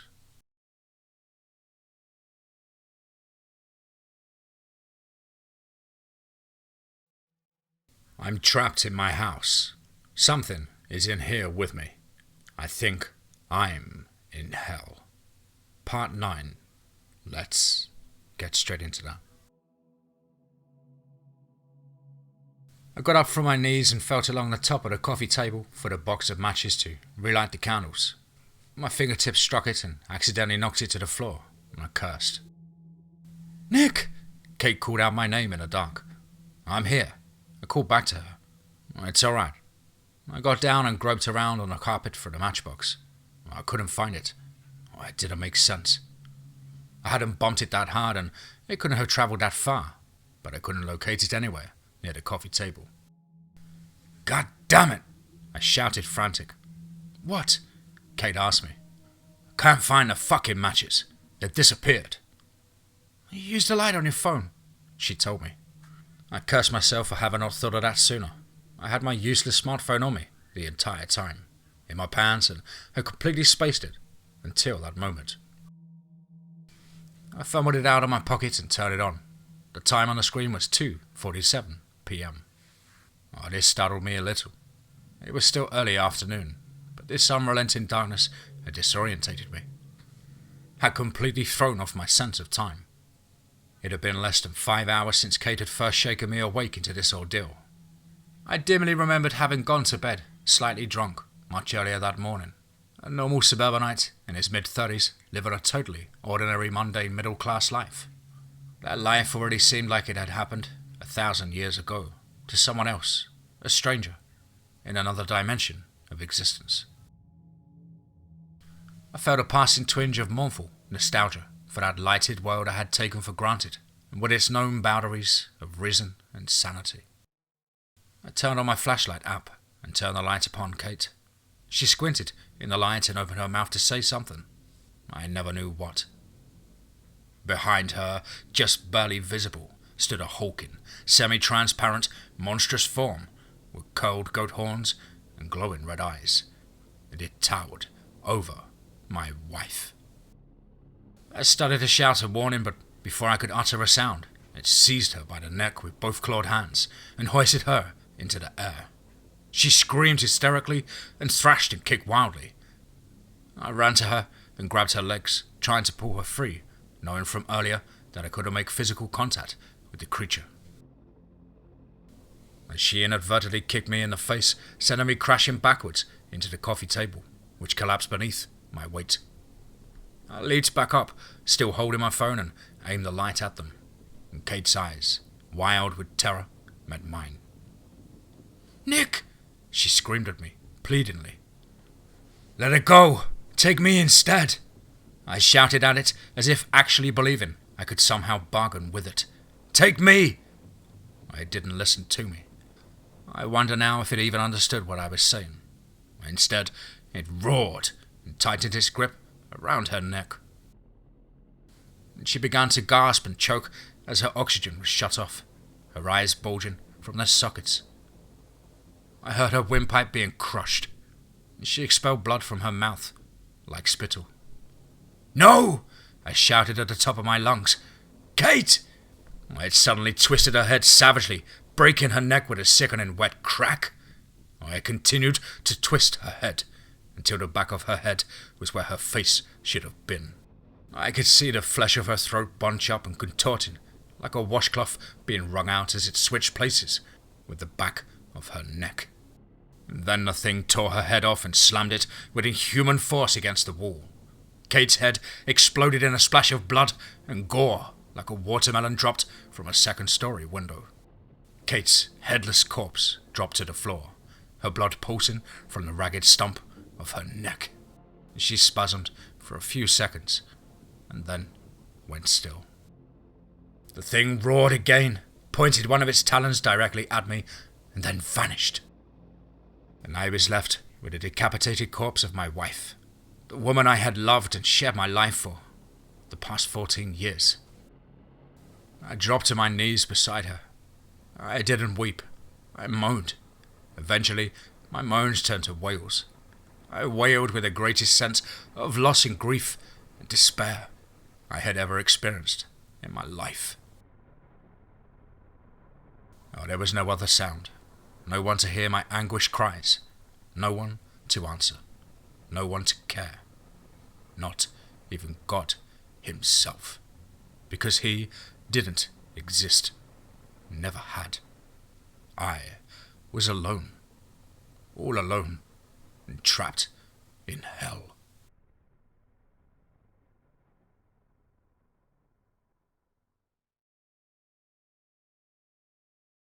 I'm trapped in my house. Something is in here with me. I think I'm in hell. Part 10. Let's get straight into that. I sat there beside my wife's body for what seemed like an eternity. I don't know how much time passed. I wasn't thinking of anything, just sitting there despondent, in shock, perhaps. Eventually, the battery on my phone, which I had left on, forgotten beside me, ran out and the light shut off, leaving me alone in the darkness. I continued to sit there in the dark, not even caring if that thing came back and attacked me while I couldn't see it. I think I would have welcomed its death, no matter how horrific at that point. It would have meant an end to this torment. And then I remembered what Adam, or rather the thing that had taken over his body, had said about Chris and Annie being in hell, screaming. I wondered if even death itself would be an escape, or if it would just take me somewhere even worse than this purgatory. I wondered if Kate had joined them there. I began to hear, or imagine I heard, voices whispering in the dark. Low and hissing and just barely perceptible. Voices that spoke, overlapping, cruel and taunting. Voices I recognized as Chris and Annie and Adam and Kate. Nick! Nick! The voices whispered in a sing-song. Nick! Come and play with us, Nick. Come and join us. It's not as bad as you think. It's actually quite nice. Come join us and fuck and kill and torture and scream and laugh forever in this beautiful chaos. This beautiful hell. Give in to your true nature. Be as you were intended to be, as he intended for you to be. Cast aside your illusions of morality and embrace the blackness hidden in your heart. The voice cajoled me, speaking with increasing rapidity. Each indistinguishable from the next, until they blurred together in a din of pure, hellish insanity. And finally, I clamped my hands over my ears and shouted for them to stop, to leave me alone. And to my surprise, they did. And the silence returned.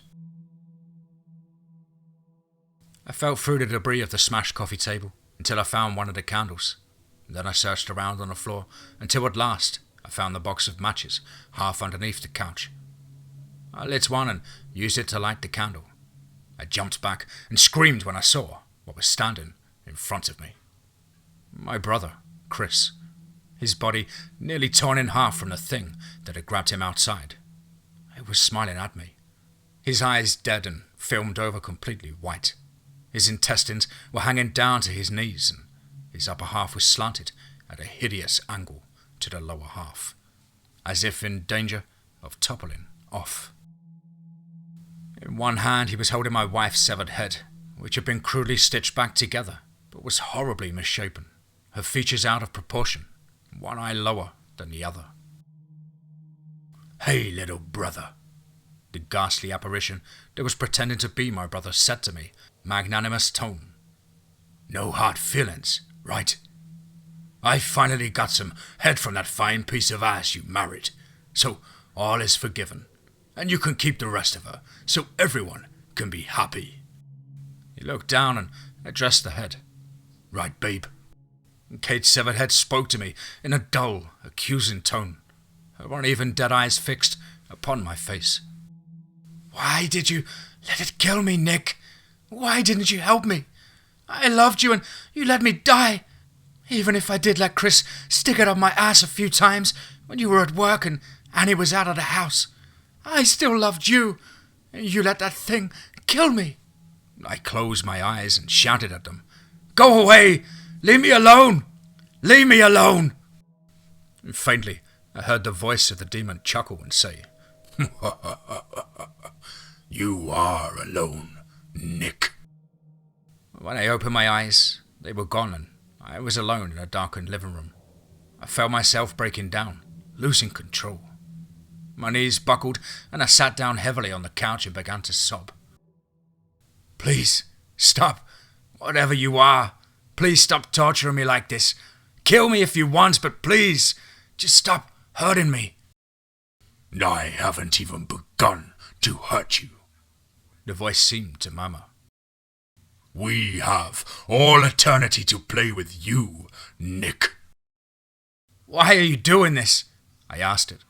"Why do you hate us so? If you really are God, why can't you love us? Why did you create us just to torment us?" And there was a long pause.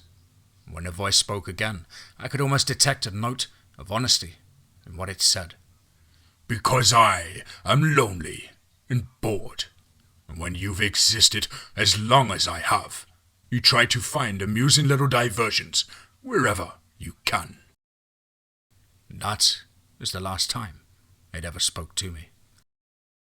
Eons passed. Seconds became minutes, which became hours, which became days, which became weeks, which became months, and which became years, which became decades, which became centuries, which became millennia.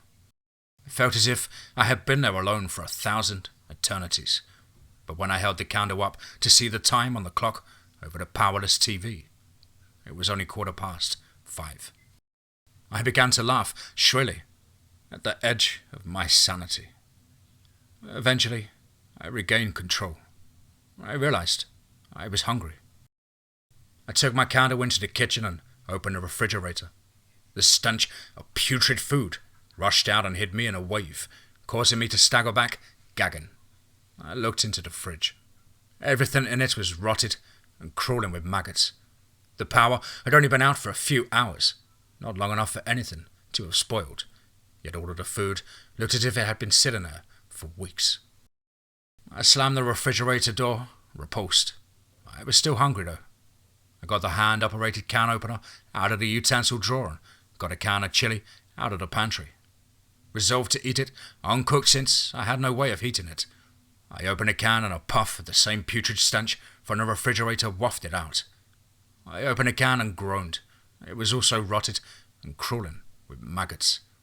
I opened more cans, and they were all the same. In desperation, I opened a box of Frosted Flakes and reached in to grab a handful. I felt things crawling over my hand, and with a cry, I withdrew my hand and saw it was covered with cockroaches. I dumped the box of cereal out onto the kitchen floor and hundreds of cockroaches scurried out across the linoleum. I opened a jar of peanut butter, only to find it now contained some rancid green slime. Groaning in defeat, and now seriously hungry, I left the kitchen. I was getting thirsty as well, so I went upstairs to drink some of the water in the bathtub. The tub was now full of what looked like semi-coagulated blood, and so was the sink. A message had been written in blood on the medicine cabinet mirror. Thirsty, Nick.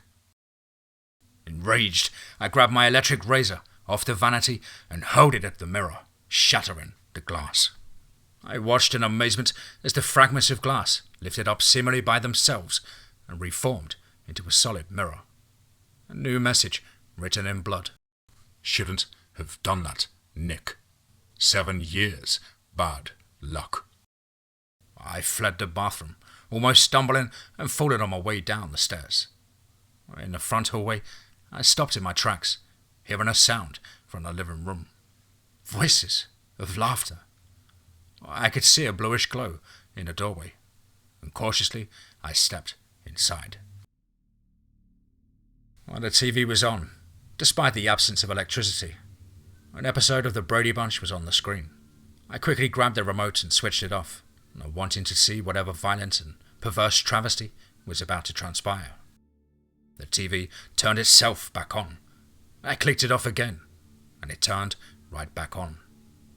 On the screen, the Brady family and their maid Alice were ushered out of the cattle car of a train by the Nazis at a location I clearly recognized from various documentaries and history books as Auschwitz. The Bradys and Alice all had armbands with a Star of David printed on them. And despite the situation, they were all generally upbeat and cheerful, even as they endured abuse by their Nazi captors. I watched, transfixed as a SS guard fired his Luger into Alice's head, and she smiled dreamily, blowing her brains out. The audience laughed. Well, gang, we're in a fine mess this time, Mike pleasantly told his family, as he and Carol were separated from their kids, who waved happily and called goodbye as if their parents were departing to go on a weekend getaway. Mike and Carol were stripped and herded with dozens of other prisoners into 2 separate showers, where they were gassed to death, their bodies convulsing and contorting hideously into their death throes. They continued to smile nonchalantly the entire time, and the audience laughed. The 3 Brady boys, Greg, Peter and Bobby, were forced with other Jewish men to dig a long trench and then lined up to be executed by German guards who fired their rifles into their bodies, bullets ripping their bodies apart before they tumbled backwards into the mass grave they had been forced to dig for themselves. They also died smiling, and the audience laughed. I watched as horrific medical experiments were conducted upon the 3 Brady girls, Marcia, Jan and Cindy. Marcia was strapped nude to an operating table as a man I recognized as Josef Mengele, not an actor portraying him, but the real thing, inserted an electrified phallus into her vagina, sending painful jolts of electricity through her body. She screamed in agony, though that smile had never left her face. "Oh, it's always Marcia, Marcia, Marcia!" Jan wailed in envy from a nearby operating table of her own as a Nazi doctor injected her body with some sort of concoction in a syringe that caused her to begin spasming and foaming at her smiling mouth. Cindy was dissected while fully conscious without anesthetic. She also never stopped smiling. Once the Bradys were all dead, their bodies were dumped into wheelbarrows and loaded by forced Jewish labourers into a crematorium where they were burned. The audience went wild with applause and laughter. The final shot was a smokestack with clouds of thick black smoke pouring from its credits, played over the familiar ending jingle. I watched the entire episode to its conclusion, and I began to laugh along with the audience as I watched the Brady's antics. After the Brady Bunch, I watched an infomercial promoting a lucrative business of child sex slavery, and then a game show I had never heard of called An Arm or a Leg, in which 3 female contestants spun a wheel to determine which body part they would sever with a hacksaw for a chance to win a dream date with Richard Speck. And then the evening news. 2 local newscasters sat at their desk, blood trickling from their eyes. Tonight's big story. The voices in your head are real, and they're telling you now that it's a great time to invest in razor blades and bullets, as financial experts predict that the suicide rate should jump, putting the market at an all-time high, beamed the female newscaster. On the local scene, Jeffrey Dahmer's new restaurant is slated to open this weekend and expected to be a big hit with our child-molesting city leaders who hide behind their smoke pretense of righteousness while secretly urinating on the graves of our miscarried children and setting fire to daycare centers and spitting in the mouths of our comatose grandparents while the sun supernovas and the solar radiation burns us alive as we tighten the noose around our necks and jump from the chair, hoping we break our necks and die instantly instead of slowly strangling. Living just long enough to feel our own shit running down our legs, chimed in her Myuu co-anchor. I laughed uproariously at this. I was starting to actually enjoy the madness I was seeing on TV. I was beginning to understand it and to embrace it. I remembered what those disembodied voices had said. Embrace the blackness hidden in your heart. And some part of me wanted to do just that, to dive into the depths of depravity and learn all the secrets of mankind's most degenerate desires and most wicked urges, the true nature of humanity. Part of me wanted to revel in the sweet, blissful chaos of corruption. And with an extreme force of will and an immense inner struggle, I fought to regain control of my better nature. And with a cry, I grabbed the shotgun, aimed and fired at the TV, and the screen exploded and felt dark. I knew what I had to do.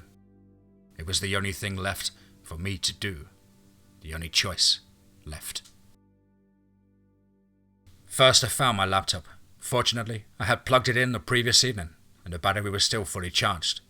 I spent the next 2 hours typing all of this down and everything you have just read on a Word document. I don't know why I'm even bothering. I don't know who will ever read it or if there's even anyone left to read it. If it really is the end of times or if I'm stuck in some kind of limbo. The act is completely pointless, but I felt I had to do it all the same. Leave an account of what happened, in case someone does eventually find it, so they'll know what happened. Hell is real. That's what I learned from all of this. In fact, hell might be the only thing that is real. Maybe that thing was lying to us, or maybe it really is the only God. In which case, well, I would say God help us, but what would be the point? I'm going to kill myself now with a shotgun. No, I can't escape from this nightmare, and maybe after I die I really will wake up in hell. But I'm not going to give that thing the satisfaction of driving me insane or corrupting my soul. Or, if that fails, eventually sending its hell beast to kill me like Annie and Kate. I think I'm finished now. There's nothing left to say. I wish I could give you all some final words of wisdom, some profound observation, some morale to all of this, but there is none. I went to bed one night and literally woke up in hell without any explanation. Kate, I love you. I'm sorry I couldn't have saved you. Maybe I'll see you again, somewhere else. Somewhere much worse than this place. Goodbye. Nicholas Preston, age 36.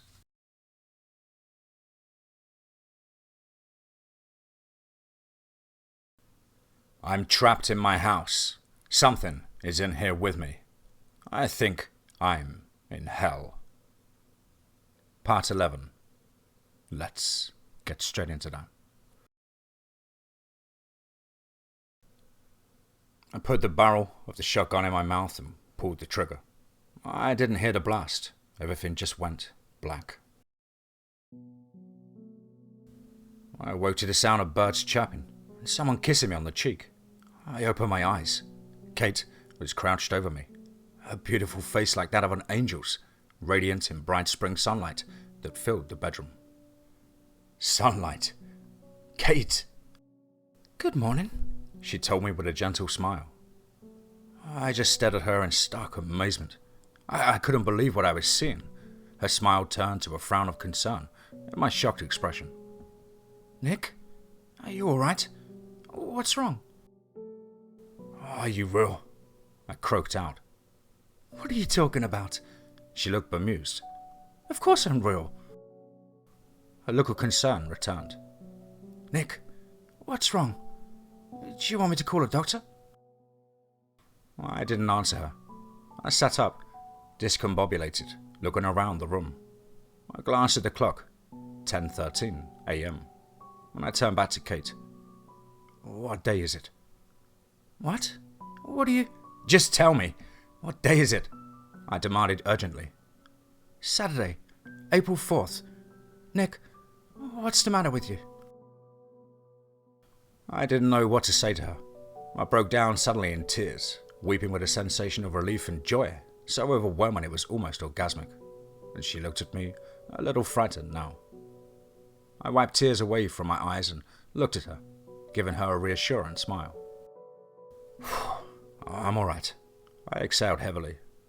"I just had the worst fucking nightmare of my life. That's all."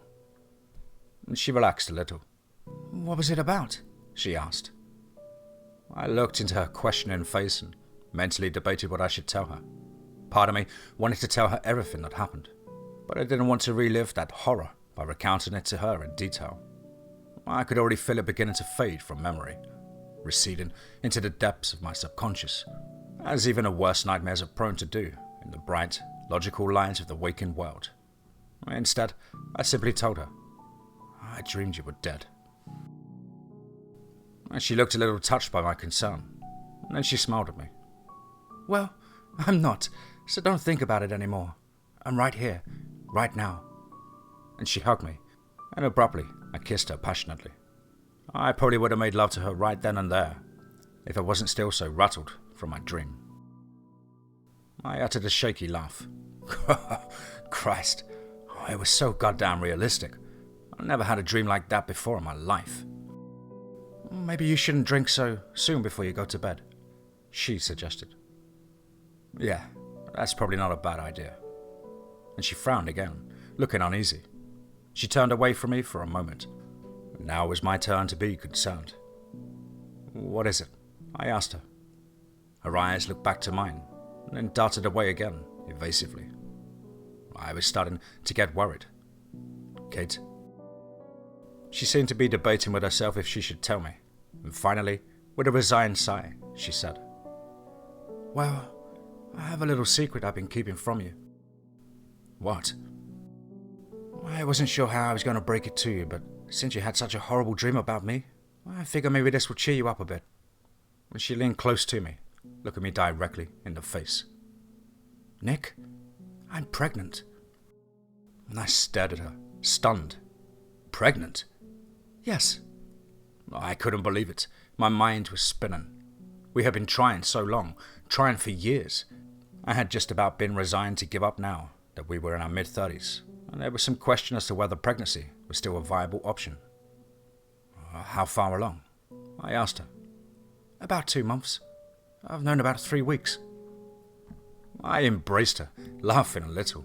She laughed with me, a little nervously, and then we both broke down in tears and held each other. From that point on, our lives were a dream. Everything we touched seemed to turn to gold, as if we had been endowed with some kind of magic. It was as if enduring literal hell in that incomprehensible, seemingly endless nightmare was the price I had to pay to ensure our continued good luck, prosperity, and happiness. Kate and I broke the news to Chris and his family that same morning, when they came downstairs for breakfast. My older brother smiled with genuine happiness for me and clapped me on the shoulder. "Congratulations, bro.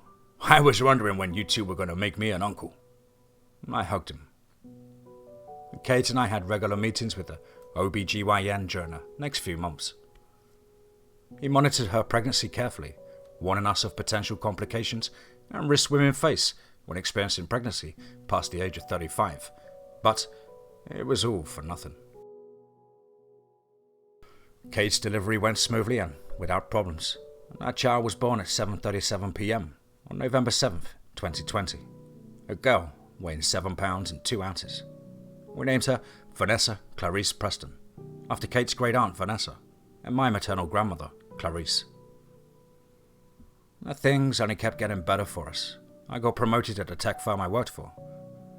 Filling a division director slot I hadn't been expecting to, realistically even hope for, at least another 3 years. Within 5 years I had moved up to regional executive director, and with a salary nearly quadruple what I'd been putting in as an office drone. Kate and I moved Vanessa out of the suburbs and bought a pleasant 2-story brick house that was more akin to a mansion, complete with a swimming pool, hot tub and sauna. All of it on a sprawling 4-acre wooded plot out in the country. And things got better for Chris and his family too. Chris eventually found work at a different trucking company, at a dispatcher, and slowly climbed his way up from dispatch through the administration, level by level, eventually becoming vice president of the company. He and Annie moved Adam out of the rundown trailer they had been living in, into a real 2-story suburban house of their own. Annie went back to school, getting her GED, and then going after a teaching degree. Eventually, she became a 5th grade teacher at one of the most exclusive private schools in the state. Vanessa grew and started school. She seemed to get older before my very eyes, growing into a beautiful young woman with her mother's reddish-brown hair and my blue eyes. She proved to be a very smart, adept student, and we skipped several grades in elementary school, entering high school at age 12. Adam graduated high school and went to college and then medical school. And Kate returned to her job and climbed up to the position of senior vice president at the investment bank she had worked at before Vanessa had come along. Kate and I grew older, too. My hair thinned and receded, and I saw lines of aging slowly increasing on my face whenever I looked in a mirror. But Kate only seemed to grow more beautiful as she got older, refusing to dye her hair so that the streaks of grey in it gave it a certain noble, majestic quality. Part of me wondered just how good things could get before our luck changed. I worried the bottom would fall out any time, but it never did. Things just continued to improve for us. Vanessa graduated high school at 16 at the top of her class with a 4.0 grade average and a full scholarship to Harvard Law School. I remember both of us crying with joy as I hugged her after the graduation ceremony. "This doesn't seem real, Daddy," she exclaimed. "Seems like a dream." I know the feeling, I told her, smiling and tears glistening in my eyes. Adam graduated the medical school and became a successful cardiologist at the major metropolitan hospital. Chris and I got drunk together to celebrate. "Life's a wild ride, ain't it, Nicky boy?" He slurred to me, and I nodded and grunted in response. At Harvard, Vanessa met and fell in love with a charming, handsome young man named Michael, who came from a wealthy old money East Coast family. She introduced him to us, and I may have been a little standoffish and leery of him at first, but he soon won me over and proved to be an honestly likable and decent young man with an easy charm and quick, natural sense of humour. And after graduating, Michael was accepted at one of the top law firms in New York, and when he and Vanessa asked for my blessing to marriage, I happily gave it to them. Within 2 years they were pregnant. Vanessa gave birth to my grandchild, a boy they named Jacob Nicholas Wilkinson, on August 23rd, 2045. I felt a strange sense of vertigo, of history repeating itself. It seemed like only yesterday I had been holding my tiny, squirming infant girl in my arms. The years continued to pass, flying by like minutes. Kate and I both retired, and she started taking pottery classes to keep her mind occupied. I took up golfing. Chris, his goatee now completely white, stepped down from his position at the trucking company, and he and Annie moved to the West Coast. Before I knew it, I found myself sitting next to my wife and brother and sister-in-law and nephew and my daughter and son-in-law on the lawn of the high school one fine spring day in 2063, when my grandson Jacob was graduating valedictorian. I sat there, a 79-year-old man, but still spry and hale.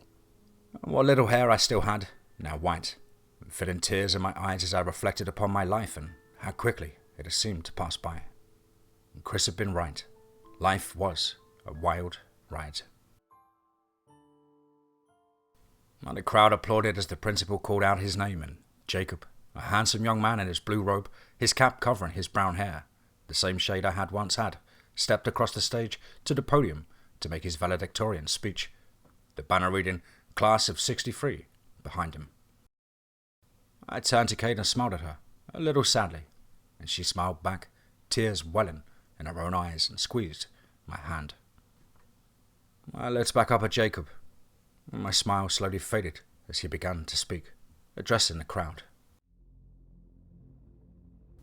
Naked and alone, we stand trembling in fear before the gulf of the unknown, sucked helplessly through the maw of hell, whimpering and screaming as a multitude of the undead, generations of lost souls beyond number, saints turned into cannibals, Boy Scouts turned into arsonists, tear the flesh from our bones and eat us alive. But hey, that's life. So why bother getting out a razor and opening your jugular and spraying blood all over the rotting corpse of the porn star you were obsessed with, and whose house you broke into, and who you strangled and then fucked over and over again for days as her body began to stink and turn black and swell up?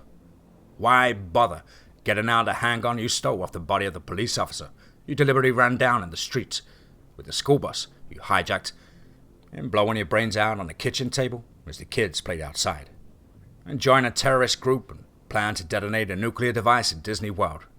Why not just kick back and take handfuls of pills, watch some car accident videos, put a plastic bag over your head, and sing and sing and sing as the blackness fills the universe, swallows the earth, consumes the sun, and turns us all into mindless animals, fucking and shitting, and killing and eating each other, while God laughs hysterically in his empty kingdom, and jerks off his bloody semen raining down upon us all, and burning us like acid in the glorious anarchy he engenders. Because every cloud has a silver bullet, and as things fall apart, nobody pays much attention. This bud's for you, Grandpa Nick. I felt a familiar cold, numbing horror rising in my heart, a horror I had long since forgotten. The guests, faculty and students, all applauded hysterically and laughed raucously, a shrill, discordant tumult. It was like a legion of demons gone insane. I turned, my eyes wide in fear, to Kate, and saw she was laughing insanely too, as was Chris and Annie and Adam and Vanessa and Michael, all laughing the mirthless, lunatic, chaotic laughter of the damned. All of them had blood running from their eyes.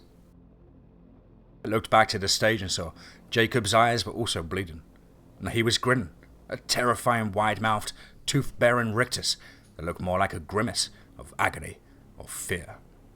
And he was grinning, but his eyes were full of pure terror. Directly behind him, a huge skeletal monstrosity with goat's horns and glowing red eyes materialized out of thin air. I opened my mouth to shout a warning to him, a warning that wouldn't have even been heard over the deafening, thunderous roar of madness coming from the audience surrounding me.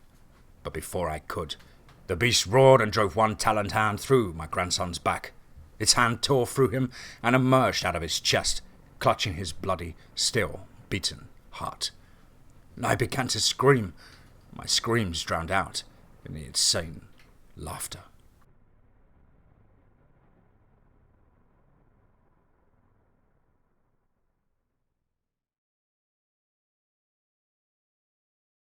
I'm trapped in my house. Something is in here with me. I think I'm in hell. Part 12. The finale. Let's get straight into that.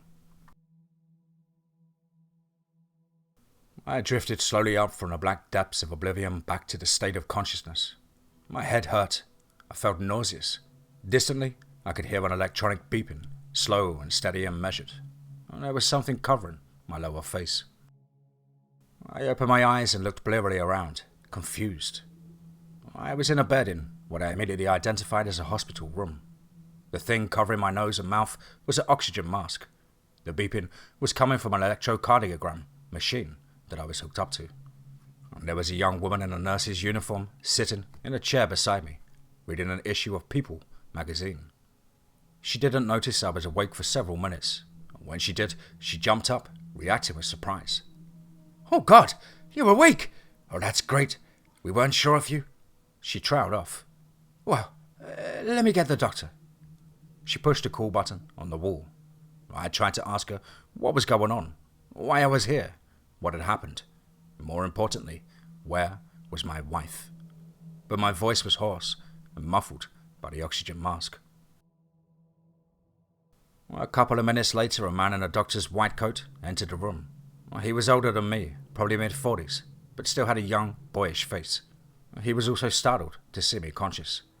"Oh, Mr. Preston. Oh, it's good to see you regain consciousness." He shined a penlight into my eyes and then nodded, seemingly pleased. I tried to speak again, raising my hand to gesture the oxygen mask.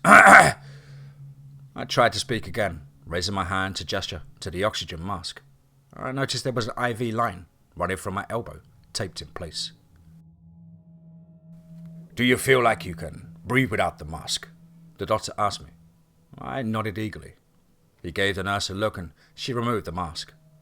I gulped in lungfuls of the mechanically purified, slightly antiseptic tasting hospital air. "What happened?"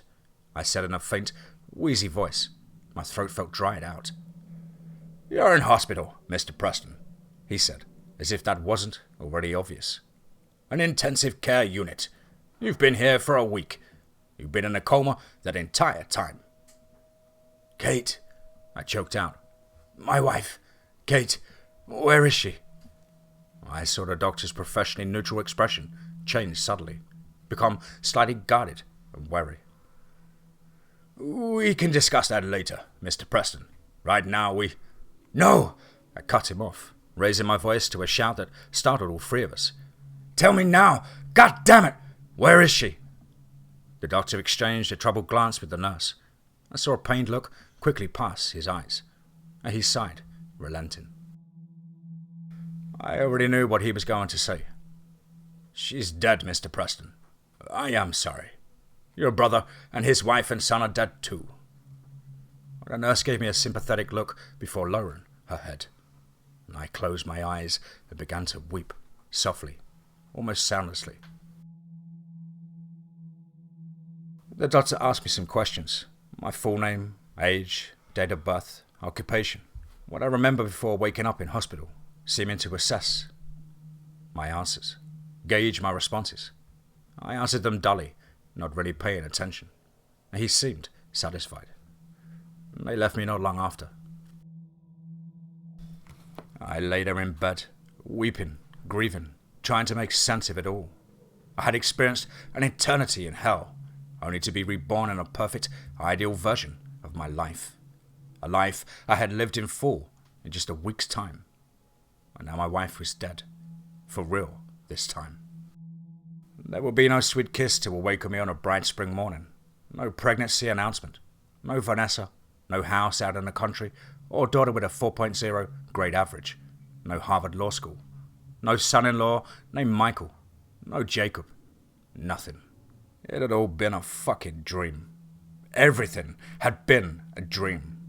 I felt a sense of irrevocable loss and bitterness at the cruelty of it, the falseness of the imaginary life I had experienced. The hospital chaplain stopped by after a while to express condolence and try to offer spiritual support. I sent him away, angrily, with harsh words. I would have nothing to do with him, or his God, who could be so malevolent as to tease me with a vision of life I would never know. I gradually found out what had happened throughout that day and evening, as I was visited by several other doctors and a police detective who came by to check in on me and ask me some perfunctory questions. April 3rd had been an unseasonably chilly day. We had turned the furnace on. There had been a clog in a flue pipe caused by a bird that had become trapped and died. Carbon monoxide, the deadly, colourless, odourless, tasteless gas, had backed up and made its way through the heating ducts of the house early on the morning of April 4th, some time after I had gone to bed. Yes, we did own a CO detector, but evidently it malfunctioned. Adam had most likely been the first to die in the basement, where the furnace was located, and where the lethal gas would have vented first. Then the carbon monoxide would have made its way up through the ducts in the first floor guest room Chris and Annie shared. All three of them had died in their sleep, unaware of the danger that they were in. I would have certainly died as well if Kate hadn't gotten up some time after I'd fallen asleep, presumably to use the bathroom, and realized how sick and weak she felt. She had tried to awaken me, but I had already been comatose. She had called 911, then, apparently realizing what was happening, had dragged me out of bed, and using every last bit of her remaining strength, had pulled me down the upstairs hallway, down the stairs, and out of the front door, even as she herself had weakened. She had just gotten me out onto the front lawn before she had finally collapsed and died, moments before the ambulance had arrived. I had been in a coma for 7 days, and they hadn't been sure I would ever regain consciousness, or if I would have brain damage, if and when I did. As it was, I made a full recovery, with no apparent long-term effects, although I was so weak I couldn't walk for several days. I attended the funerals of Kate and Chris and Annie and Adam in a wheelchair. Friends and co-workers expressed sympathy, and my supervisor told me the company was giving me a paid leave of absence to allow me time to mourn. I thanked him distantly, not really there. I felt like I was in a daze. I was still trying to cope with the reality of it all. The hospital kept me for another week for observation. Then, once I was recovered enough to get around on my own, they sent me home. A lawyer stopped by before I was discharged, offering to represent me in a lawsuit against both the company that installed our heating system and the company that manufactured the carbon monoxide detector. I turned him down politely. I wasn't interested in suing anyone. No amount of money would compensate me for what I had lost. I took a taxi home, returned to my empty, silent house to face the rest of my life, alone, a widower. I sat down on a living room couch, the afternoon sunlight slanting in through the windows, and the TV off. And I sat there for over an hour, staring into space. A bit of lyric, an old Pink Floyd song, came unbidden to my mind. So you think you can tell heaven from hell? I felt hot tears trickle down my cheeks. I wiped them away, suddenly furious with the universe, the world, existence itself. There was no sense to be found in any of it. No justice, no purpose, no point. My entire family had been wiped out in a senseless accident. My wife's hopes of motherhood would never be realized. Chris would never be promoted, never move his family into their dream home. Adam would never escape the poverty he had been born into, would never go to medical school and become a cardiologist. It had all been an illusion, a fucking dream. Chaos dictated the order of the universe while God laughed at us from his empty kingdom, reveling in the misery he sowed. We were a race of ants, blind to our own pointless insapience. I thought about the shotgun in my bedroom closet.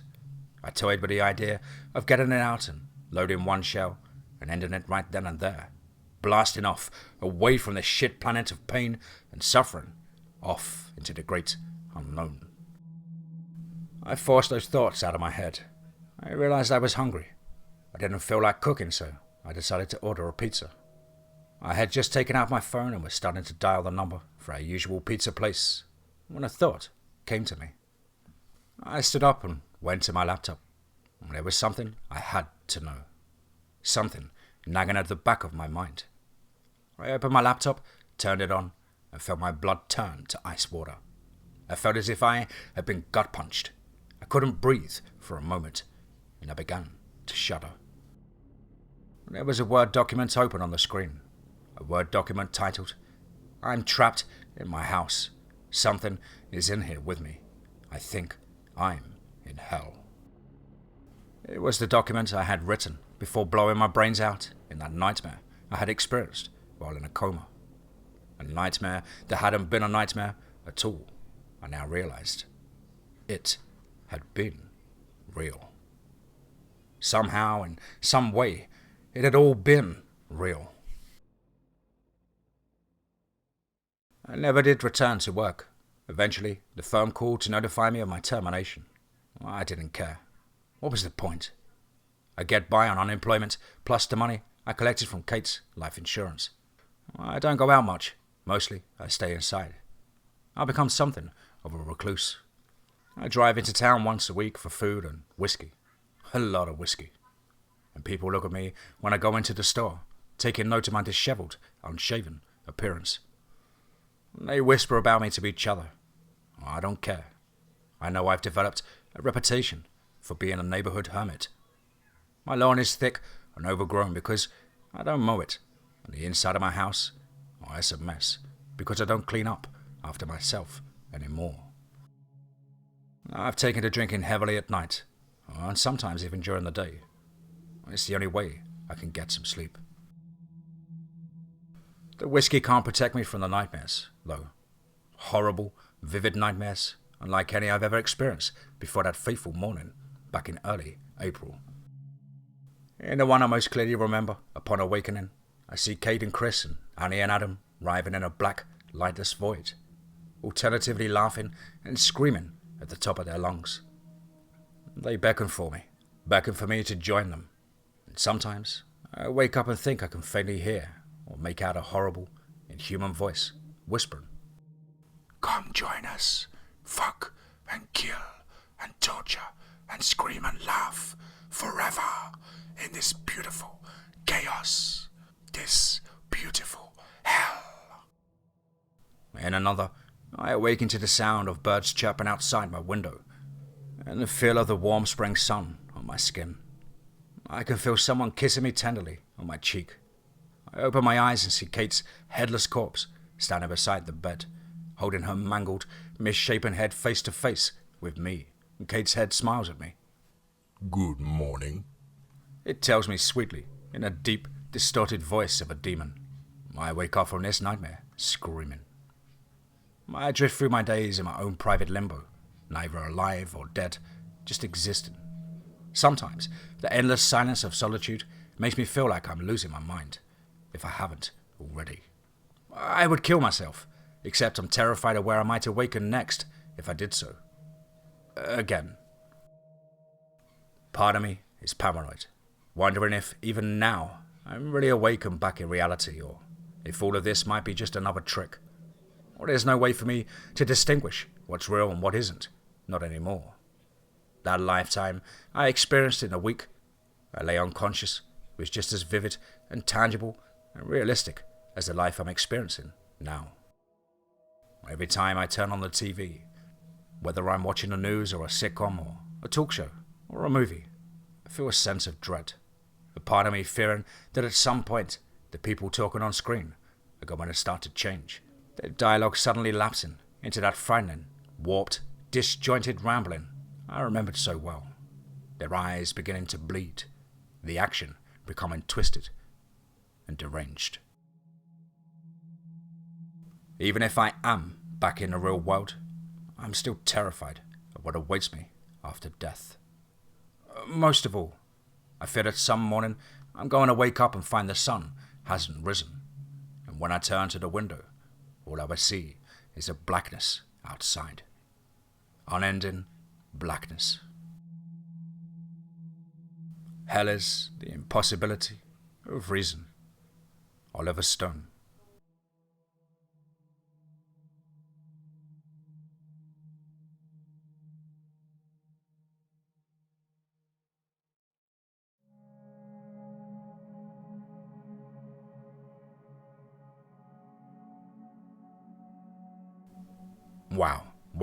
Wow.